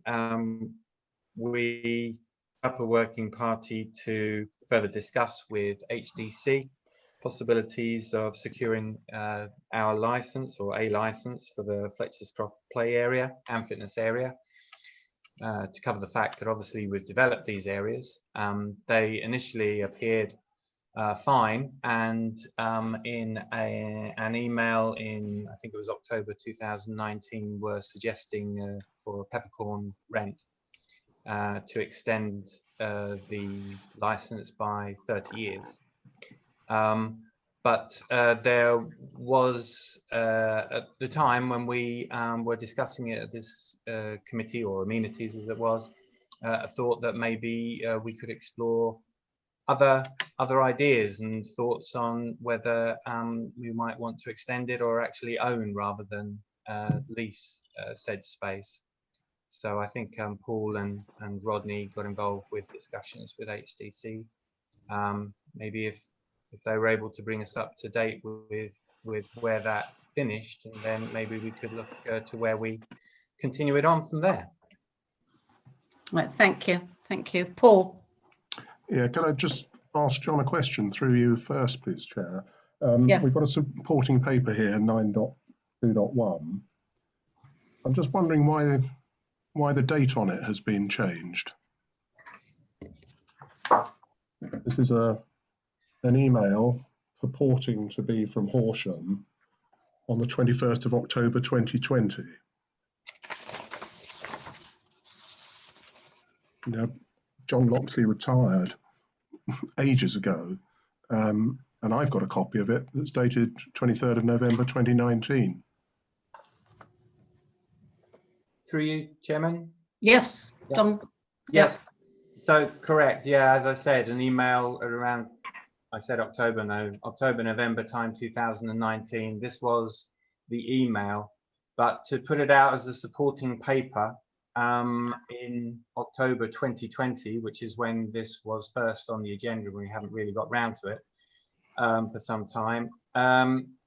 Yes, I emailed it to myself to avoid a lot of the other information, and then just put it on in that way. So the date isn't significant. It's not the email date, it's just the date that I emailed it to myself so that I could have it as a supporting paper. Just on that point, Chair, it's actually the sent date, not the received date. Right, it clearly says sent 21st of October 2020 by John Fulbrook. Thank you, Sarah. I was just going to say, we need to make sure that, you know, we know when something, because to be honest, if I pick this up, it says sent 21st October 2020. I wouldn't for a minute realise it was something that was actually on the 23rd of November 2019. But I am a bit confused, because when we were first exploring Wilson Memorial Trust funding the adult fitness equipment in the Fletcher's Croft area, this matter was raised about, you know, would the Wilson Memorial Trust want to donate tens of thousands of pounds worth if in actual fact we hadn't got this lease sorted out with HDC, because, you know, I thought it had all been sorted out, because there was a query about whether they would want to pump all this money in, knowing that HDC had the landlords for every 5 years. I mean, I know they might not do anything, and it's probably likely HDC won't want to, but something legal like this, which is involving lots of money donated by a charity, I thought this had come up before we even signed, you know, the deal with Wilson Memorial Trust and accepted them giving us all this money. So I just don't understand, why has this come back now and it hasn't been sorted out? Sarah, I wasn't on amenities at that time, and it's been on the agenda once or twice before, but we've never got round to getting round to it, because it's fallen off the end. John. Well, yeah, thank you. As I say, we had tacit agreement. They were prepared to offer us this lease at a peppercorn rent, £1 a year, for another 30 years in 2019. It's just that we deferred taking that up at that point because we were in a position where we were looking at other opportunities. And that's where the previous working party were involved in those negotiations. So have we come to any conclusion about the other opportunities, John? Well, I'm I mean, not you know, certain. because hoping I that- haven't discussed it before on this committee, so. Yeah, no, I'm not certain. That's why I was asking if Paul or Rodney were able to sort of enlighten the committee. Paul? Well, the position is that I did a briefing paper. I'm afraid I received this far too late to be able to prepare for it properly. But I did prepare a briefing paper, a running briefing paper, which from memory, I think was in about May of 2020, which pretty much took it up to date. I'll have to check the date of it. Clearly nothing has happened since then because I was taken off this working party. So things have been stalled since August. Right, thank you. Joanna? Joanna? Muted. Sorry, I was going to say Rodney had his hand up before me. Deborah. Oh, right, sorry. Ladies yeah. first, ladies first, Joanna. Thank you. That's very kind of you. Kind. Thank you. Thank I was you. just going to say, I mean, it's really just a question. I mean, is there any reason why we wouldn't just accept Horsham's offer of another 30-year lease at a peppercorn rent? I mean, it seems a perfectly reasonable, sensible approach. So it's £1 a year. A 5-year break clause is entirely normal. So why would we not just accept it? Right. Rodney and then Hazel. Well, yeah, I was going to say I was taken off this working party as well, but some of our negotiations that we had with Horsham shouldn't really be discussed in public. I think, you know, it should be in confidential. But of course, you know, we've come off that working party, so you know, it's up to others now to take it on. Right, okay, thank you. Hazel? This morning, I'm in the process of trying to contact the people that we were talking to before to find out exactly where we are and what their perception of it all is. Okay, thank you, Hazel. Paul? Well, just to clarify, the big issue is the break clause, which Councillor Norcross says is normal. But of course, if you've got a break clause every 5 years, it makes it very, very difficult for us to decide to invest anything in, say, new play equipment, because we wouldn't really want to be investing tens of thousands of pounds in new play equipment with only a 5-year potential working life on it. So that's the sort of thing that we were working on. But as Rodney says, really these things should perhaps be discussed in confidential session, because you know there were things that we were pursuing which could have been beneficial, and I'm not sure what the current state of play is. Right, thank you very much. Well, I'm just thinking perhaps, John, this is something we could take to working practices, is it? Or not? No. Tim? No? Sorry, Tim? No. Well, in my view, it should come back here. But can I just quickly, before John comes in, before I forget, could John or Paul, I don't mind who, could we recirculate his briefing paper from May? Yeah. 2020, so that we can have an update. So Yes, John. Through you, Chairman, I was going to suggest, and if it's okay with Paul, that I would recirculate that if it's May 2020, you say? Yeah, I'm not sure it's May, but it's May or June or July. It's not very long ago anyway. Okay, I'll have a look, and if I've got a problem, I'll come back to you, Paul, if that's all right. That's but I'll fine. recirculate it, and if needs be, then certainly we can consider this under confidential, but it really ought to be this committee, certainly in the first instance.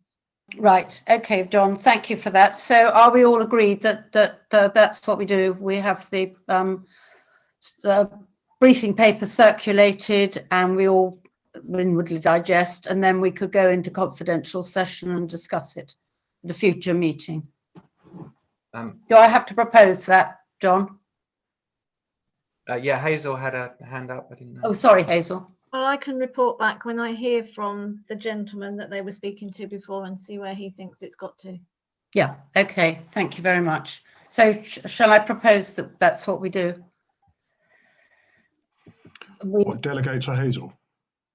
No, sorry, what I just said, that we ask for your briefing paper to be circulated, that we all read it, and then that at a future meeting we come back into confidential session. And Hazel can report as well. Well, can I suggest that we don't really need any of that except for the delegation to Hazel? Right, okay, well, that's fine. Then we'll delegate, I would propose that we delegate to Hazel what she's already taken forward anyway. So, is there a seconder? I'll second it too. Okay, those in favour? Thank you. Unanimous, thank you. Thank you very much, that's great. So, highways, this is the complaint from a resident. I think I only got the name Alice, which is fine, about the questions relating to dog filing in the high street, to discuss and agree any actions required.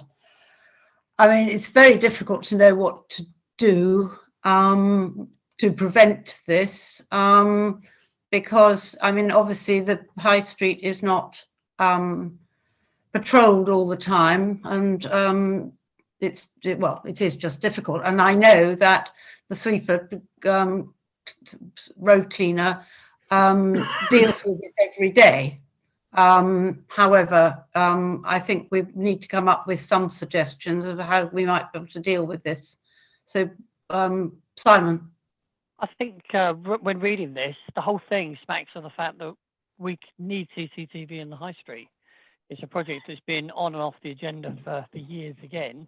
The previous council had allocated funds for it.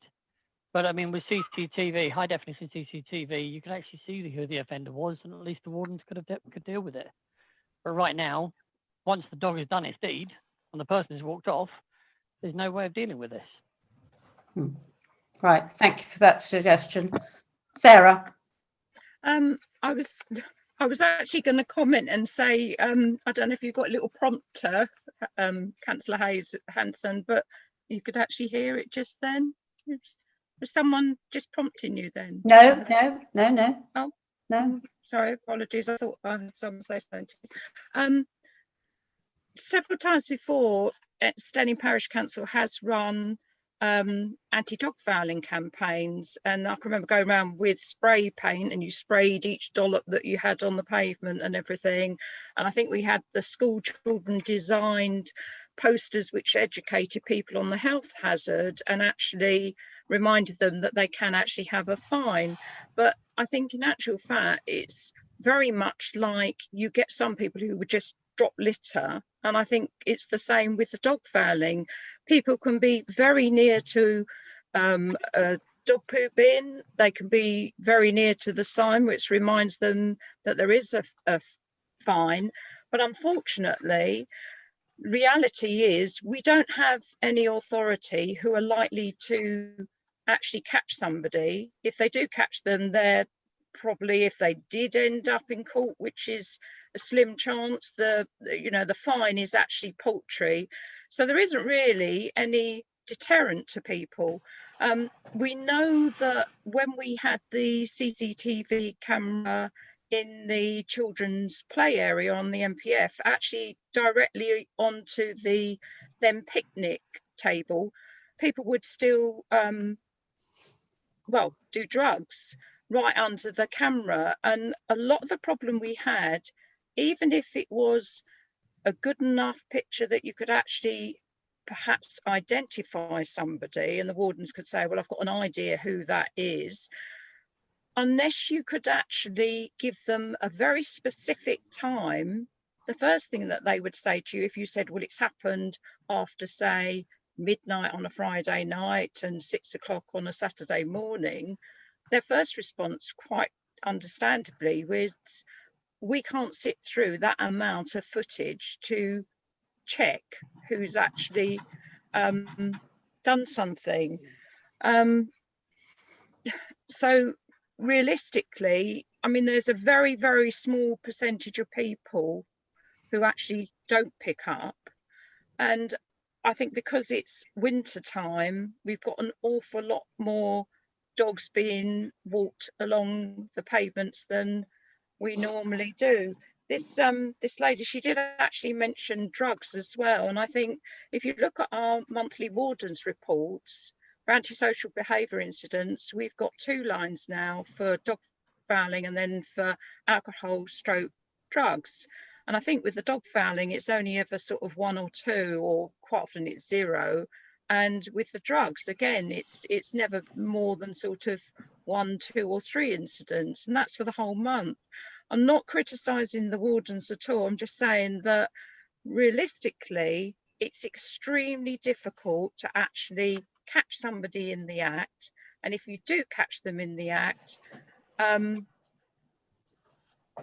say they were picked up on camera, somebody's going to have to sit through that camera footage and find out if they think they can identify the person and the dog. So it's a really difficult problem for us.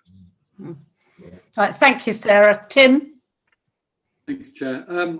Because of COVID, my wife and I walk around the town quite a lot more than we used to. And I have to say, I'm not conscious that there's any more dog poo on the pavements than I might have experienced in the past. However, if we take this lady's word on this, I mean, 12, if she walked through 12 little dog poos during a walk, that's a substantial amount. And as Sarah rightly pointed out, we have had campaigns in the past, and perhaps this council should consider putting up some signs in key spots to warn people of, of the potential of fines if they do allow their dogs to foul the pavement. In the MPF, that's another story. There's I've been through there a lot of times, more than I would do, and there are groups of people who walk their dogs, socially distance and so on, and the dogs are all over the MPF. They've no idea what they're doing and where they're going, and they don't always pick up after them. If I see them, I do ask them, and they generally do actually go and do it. But it is a continuing problem, and there are more and more people out on the streets of Steyning because of COVID. Thank you. Simon, you had your hand up. I think what Sarah was saying, I mean, CCTV, again, if you're worried about drugs, you're worried about dog fouling, CCTV and ultra high definition is the answer. And I can tell you from the cameras that we have in my place of work, I can track an individual small parcel through our warehouses. We've got 13 of them now. And I mean, we're sending out 250,000 parcels a month. But I can track a single parcel and the barcode or the carrier code on that parcel throughout the warehouse because of the quality of the cameras. It's as simple as that. You can actually, it's not about cameras aren't there to deter. Cameras are there to help with a prosecution. You're going to say that person did it. It was them. That was the time. And as for sprawling through footage, you stick it on fast forward. You do it 8 times or 16 times speed. All of a sudden there wasn't dog poo there. Then suddenly it is. Very quick to find out. Thank you, Simon. Rodney. I was going to say, just at this particular time, like with COVID, and this time of year, we always seem to get, a complaint about, dog fouling. It's just how it is. But at the moment, I think there could be more children taking their dogs for a walk, and they might not have the same commitment and responsibility as their parents for picking up. All these things do kind of make a kind of a story about it. But like Tim said, I haven't really seen a lot of excessive piles of muck.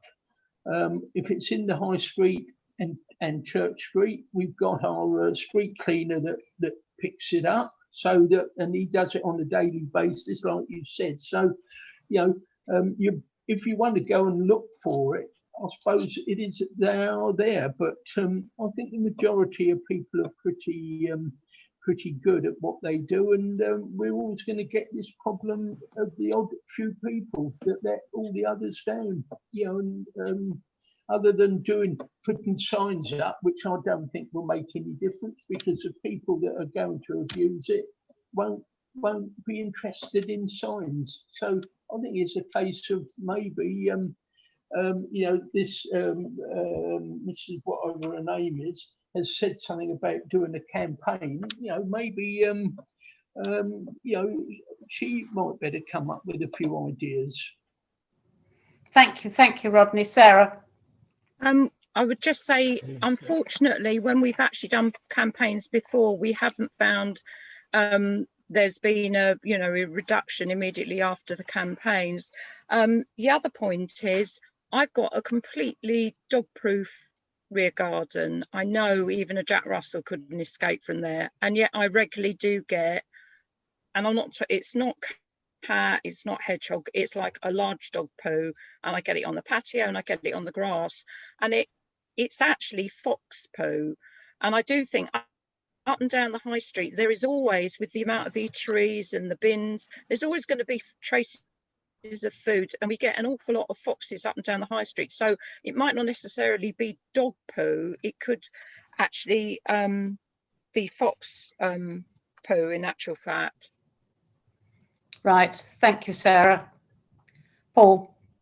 Thank you, Chair. Yeah, I really just wanted to echo both what the last three speakers have all said, Councillor Lloyd, Councillor Goldsmith and Councillor Sullivan.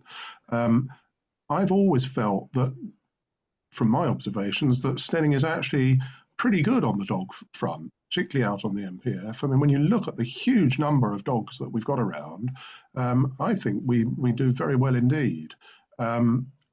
Now, I can't speak for the recent past, but I did notice that there was an article last week about how dog poo is a nationwide problem at the moment, principally because of COVID, because people who might have entertained themselves by going shopping can't do that. They're stuck in their houses. Lots of people have bought new puppies, and the kids are not at school. They're being sent out to exercise the dog, and they're not as good at dealing with it as the parents. So I'd be cautious about turning this into a major problem. Of course, it's really unpleasant, and I'm absolutely amazed that there'd be 12 dog poos in the high street on one day. I mean, that's just out of all proportion to anything one's ever seen, ever. And maybe Sarah's right. Maybe it is a fox. I mean, I quite often see foxes around the high street and so forth in the early hours. So one needs to be a bit cautious about that. And maybe Jack should be asked which it is. And yeah, it's great that he's on top of it anyway. So it's not like it's there for ages. I recall the occasion when there was a pile of dog poo actually underneath the CCTV camera for 21 consecutive days when we were complaining about the last contractor. So that's an indication that A, our chap's doing a good job now, and B, that the CCTV really isn't much of a deterrent when it's deposited literally underneath it. And just a final point on CCTV, the complaint isn't just in the high street, it says high street and elsewhere. Well, where are we going to stop? And I just query, I'm not sure that dog poo prosecutions can be done on the basis of CCTV. I'm not saying they can't be, but I don't think they can be. And I think that would need to be very carefully checked before we went any further down that particular line. Yeah, yeah. Right. Well, Sarah, can you one last quick? I was just going to say, I don't actually have a dog at the moment, but when I do walk a lot, and my Sarah, you're frozen. Experience is if there's some. Can you hear me now? Yes. Can you hear me? Yes. My experience, and I do walk around Steyning a lot usually, is that if somebody lets their dog poo and they don't pick it up, they soon get told by the other dog walkers because they don't want a bad name. So I'm wondering if, because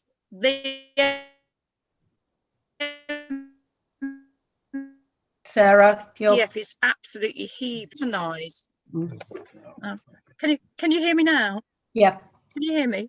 I'm Yep. wondering if some of the culprits who aren't picking up in the open spaces are actually not locals, because my experience is local people do pick up because they know they would be challenged by the other local dog walkers if they didn't.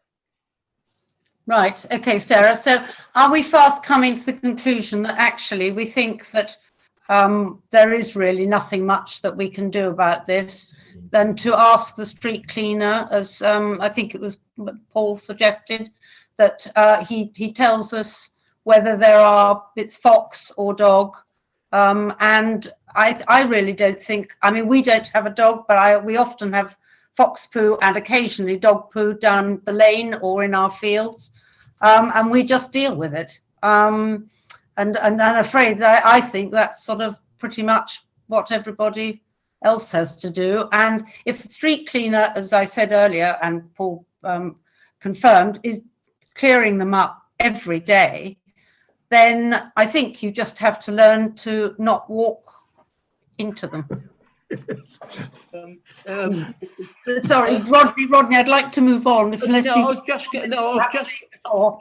I was just going to make a point. Maybe we could possibly ask the wardens to do a little bit more foot patrol.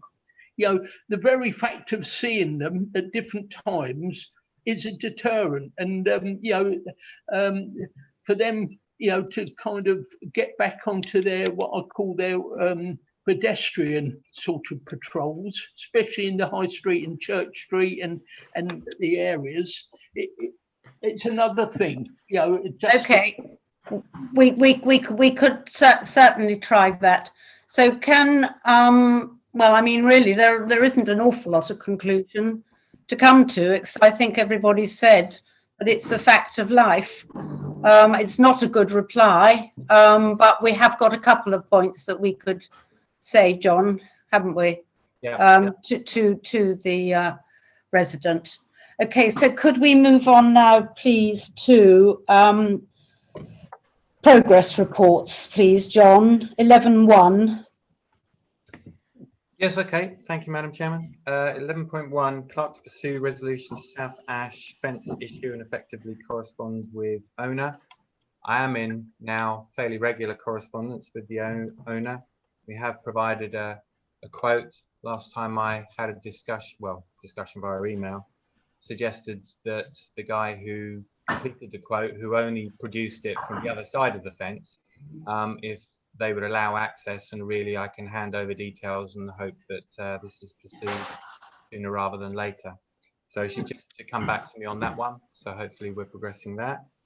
Thank you. 11.2. Sorry, before we move on, can we just have a little bit of clarification on that? So have we decided that it's our fence and we're going to pay for it, and all we're looking for is access to their land to do it? Do I misunderstand? Yes. Just John. to clarify for you, Paul, and everyone else. Thank you. So it's not our fence, and we established that and agreed, and we had the owner check it with their solicitor so that they are absolutely certain also. So they are aware it's for them to complete the task. They are on board. The issue really was that they've recently moved in, so they don't have a huge amount of disposable income, but they are aware of the fact that it needs to be done. And also they have small children, and they are well aware of the fact that they don't want their small children using the playground with the fence that's leaning over. So I'd like to think that we're moving forward on this. Well, thank you. I'm sorry, Chair. This has been just going on for a very, very long time. Have we got an assurance from them? September 2019. Have we got an assurance from them that they are actually going to do it, and that they've got a quote and they're going ahead with it? And if we haven't, shouldn't we be getting that? And in the meantime, shouldn't we be making sure that it is safe, that we put some HERAS fencing up or something, or even close the play area until it's done? It just seems to me that we're waiting, potentially there's a disaster waiting to happen here. We get a strong gust of wind, we've got a child playing next to it, and down it comes on them. And I just think waiting for them to just get round to it when they've got the money doesn't sound very satisfactory to me. Right. Thank you. John? Well, yes, it is their fence, and we can ask them in certain ways. They haven't given us a date or a time. They have assured me that they intend to do it. And in terms of the quote, as I say, they're moving forward on it, and then really it's down to them. In terms of this fence, it's been leaning for some considerable time. That's not to say that it's not something that we want to put right, but we do check it on a regular basis, as is what we do now with our preventative maintenance checks on a monthly basis. The contractor who may or may not be dealing with it, but certainly put the quote in place, is the guy who goes around and checks. His specialism is fences, so he is well adapted, working out what is secure and what isn't. And if he feels that it's in a position where, given a good gust of wind, it would fall over, then he would certainly alert me, and I would alert the owner as soon as. Right, thank you. Sarah? I went past it yesterday, and quite frankly, I would not, if that was on my garden, I would not want to walk past it, and I most certainly wouldn't let any children that I had in the garden walk past it. I mean, it wasn't a particularly windy day. The fence was flapping around. It's quite a tall fence. If it comes down and clips even an adult, even on the shoulder, I should think it would damage you. I think, I just think we've got to the stage now where we have to say to them, you've just got to do it, or we close the children's play area. All right, thank you, Sarah. It's Rodney? not good enough saying, oh, somebody's checking it and it's okay. I mean, at what point do you say, well, we don't know, there could be a storm tonight, but even without a storm, I mean, have you actually, I'd like to know who's actually seen it and seen just how much it's leaning over, because as I said, I wouldn't want to walk past it myself. It's that bad. Thank you, thank you. Well, I think, Simon, you've seen it, haven't you? And John definitely has. I live around the corner from it. I've seen it. I've gone up to it and seen if it's moving. It's not flapping around. I can also advise as well, if you look on Google, there's actually photographic evidence of it leaning since August 2016. Sorry, CW isn't available in your country.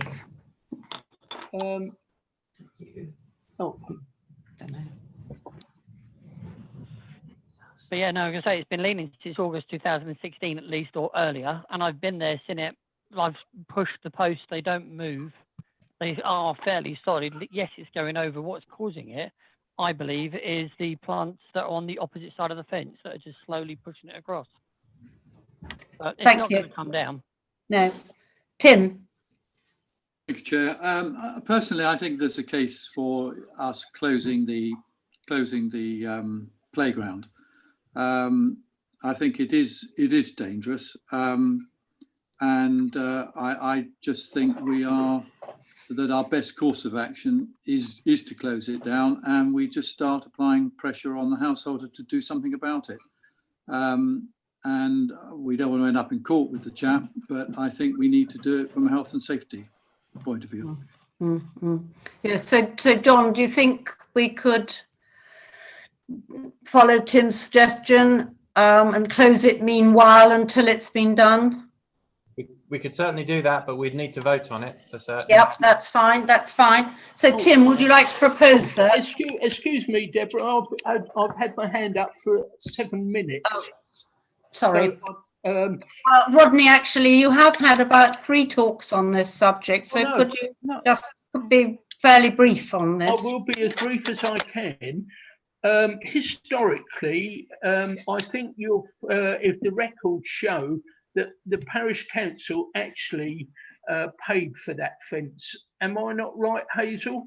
Because I think Mark Streeter did the work.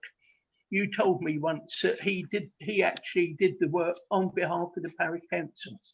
He didn't do the big fence, Rodney. He said that the other day. He didn't do that big fence. That isn't our well, you obviously misinformed me on that then. He did the other piece of it, the other side, the smaller bits. He didn't do the big one.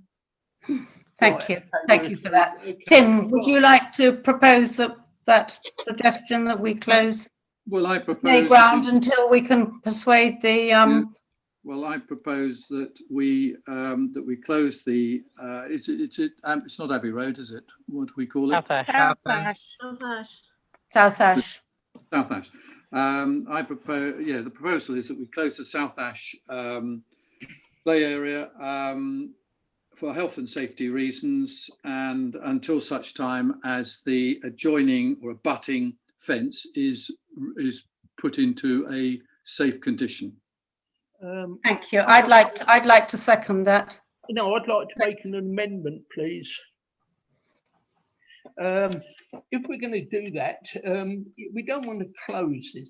Is it possible that we do the work, we agree, and the householders agreed to, they're obviously they might be embarrassed about having funds. We got the funds, as it were, on how, and otherwise it means that play area could be closed for 6 months, even longer, if the people don't do the job. And I'm just thinking that, that they've just moved in, they might be, well, they're obviously a young couple with children, let's be a bit neighbour and say we'll do it, agree a price with them, and they pay us as and when that they can afford to, have a proper arrangement with them. But at least it means that we've been neighbourly and we're keeping the play area open. Right. It doesn't change the basic proposal. I said until such time as the fencing is made safe. Now, whether we then decide to do it ourselves is another matter. Yeah. So I seconded that we close the playground for 10, and perhaps John, you would approach the owners and see if they might be amenable to maybe us doing it. I think it's TC maintenance, isn't it? And then they could, if we're allowed to do that sort of thing, and they could pay it back later. I would suggest not at this stage, Chair. Right, okay. Well, then I'm just seconding the fact that we close the playground for the time being. Give them every opportunity to do it without any assistance, I would suggest. Otherwise, it could be problematic. Yeah. Okay. So could we, all those in favour? Chair, could I just come back on this point, please? Yeah. Well, it's just that, as perhaps most people will know, very often on the deeds, it may mark who owns a fence. So it's your fence, it's my fence. But that doesn't necessarily impose any obligation to actually maintain a fence. There's very rarely an obligation to maintain a fence. And so unless we have got some covenant that we're entitled to enforce, we may well have established that it's their fence, but that doesn't put any obligation on them to keep it fenced necessarily. So we've got to be very careful that we're not closing this place indefinitely and waiting for them to do it, and we're never going to be in a position to force them to do it. And actually, I think Rodney's idea is a very good one. Do we know roughly what the quote was? I mean, how much are we talking about? John? Top of my head, in the region of 400, I think, something like that. Okay, well, I mean, it is quite a lot of money, but equally, are we going to leave our play area closed indefinitely for the sake of £400? I don't think we should. So I absolutely agree with Tim that we close it, and I'm happy to support that. But I think we do need to think about the next stage and not just have it closed indefinitely and no means of enforcing. Thank you. Joanna? As I say, can we vote on the motion first? Because what Paul's saying is completely separate to the motion in the first instance. So can we vote Well, it on isn't that? necessarily, because Rodney proposed an amendment. No, he didn't. Well, he didn't Yes, propose he an did, amendment. actually. He was just making a suggestion. He wasn't. No, I proposing an did. amendment. No, No, I he did proposed say an amendment. an amendment. I did say an amendment. And the amendment was what? An amendment to Tim's. What was your amendment, Rodney? Don't interrupt him, please. Right. Okay. You all listening? I'm not going to have any interruptions, am I? Right. I said that maybe the parish council can do the work so that it keeps the play area open. We get an agreement with the householder, that they pay us back as and when they can, because it's obvious that they've, young family, young children, and that then we have a proper, and it means that we're being neighbourly. What's the amendment? Well, can I suggest an amendment, Chair? Yes, please do. If it helps. So the suggestion is exactly as Tim has proposed, and then following on from that, the parish council looks into the extent of the obligations which rest on the owner of the fence, and in the event that we can't force them to do it, we enter into negotiations under which we may pay for some or all. Leave it nice and vague, then we've got the room to negotiate. Right, so is that an amendment to Tim's wanting to close the playground? Because I think actually they're two separate things, and I think we need to vote on the playground. Please don't raise your eyes, Councillor Norcross. Then You have to behave, Paul. and then vote on yours, Rodney's position. well, I'll leave it with Paul's one because he's Tim. better than what I could do. Thank you, Rodney. Tim. Yeah, I'm sorry. I don't look. To me, there are two separate issues, as Paul has raised. That's what I said. And I think we should vote on the fact we're going to close it down. I think I was going to come up with, but I have my hand up, but other people came in, that we had a second proposal that we delegated the clerk to write to the householder to ask them to repair the fence, in the knowledge that we may have to do it ourselves. But we don't mention that. We merely go ahead and say, look, we've closed the playground and we would like a timescale as to when you can repair it. If he comes back and says he or they that they can't repair it, then obviously we can look at other remedies. Right. Well, as I said, and Tim has echoed, I think they are two separate things, and I would like to vote on closing the playground first, and then in delegating John to do Paul's suggestion. Sorry, Chair, as a point of order. The point of order, you have to vote on the amendment first, unless it's withdrawn. Yes, yes. So shall we vote on Paul's amendment to be included in the main motion? Well, I'll second that. Right. So all those in favour? That's 4-4. All those against? 4 against. 4-4. So I will use my chairman's casting vote and vote for the playground just to be closed pro tem. Voted on that yet, Chair. We haven't voted on that yet. Sorry, against the amendment. And then I would like to vote in favour of Paul's amendment, the way he worded his motion. No, sorry, Chair, You made an amendment which we've not voted for. I would like you to put your amendment now as a motion that we can all vote on. No, sorry, I'm completely lost now. No, we haven't voted on the substantive motion, which is my motion. Excuse me, our time is sorry. Yes. run out. Okay. Oh, Fine. for God's Okay. sake. Can we vote on Tim's motion then to close the playground pro tem. Yeah, Yeah, second it. okay. All those in favour? Yes. Those against? And very Those abstaining? quickly, because I think we've got about a minute or 2 Yeah. minutes left. So- My second proposal is along the lines of what Paul has said. But Excuse me, Tim, Well- I didn't vote on that last one. I did say anybody abstaining. Oh, okay. Sorry, no, but I think I didn't hear that because Tim overrode you. So yeah, I was abstaining on the. I've got that. Yeah, I think I got that. Yes. Right. Tim.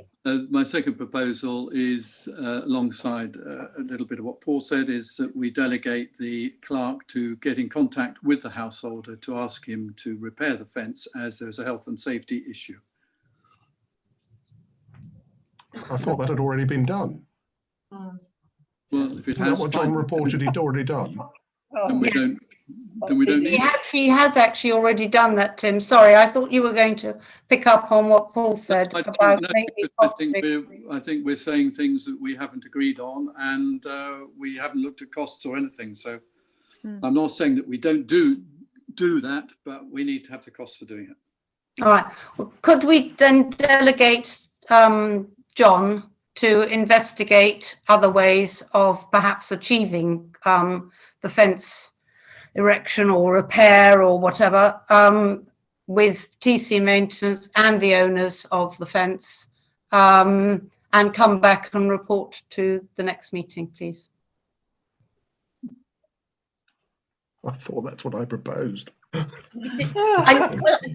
dear. I'm trying to pick up your proposal, Paul. Oh, thank you. Yeah, thank you. Chair, I think it's best that we close the meeting now. It's a minute past. So. Oh, so it is. Okay, fine. Well then, sorry, Sarah, we're closing the meeting. It's now after 2 o'clock. Sorry. Right, so I declare the meeting closed at 10:01. Thank you very much for coming, everybody. Thank you, Chair. Thank you, Chair. Thank you very much, everyone. Thank you very much, Thank Madam you. Chairman. Thank you very much, everybody. Bye. Deborah,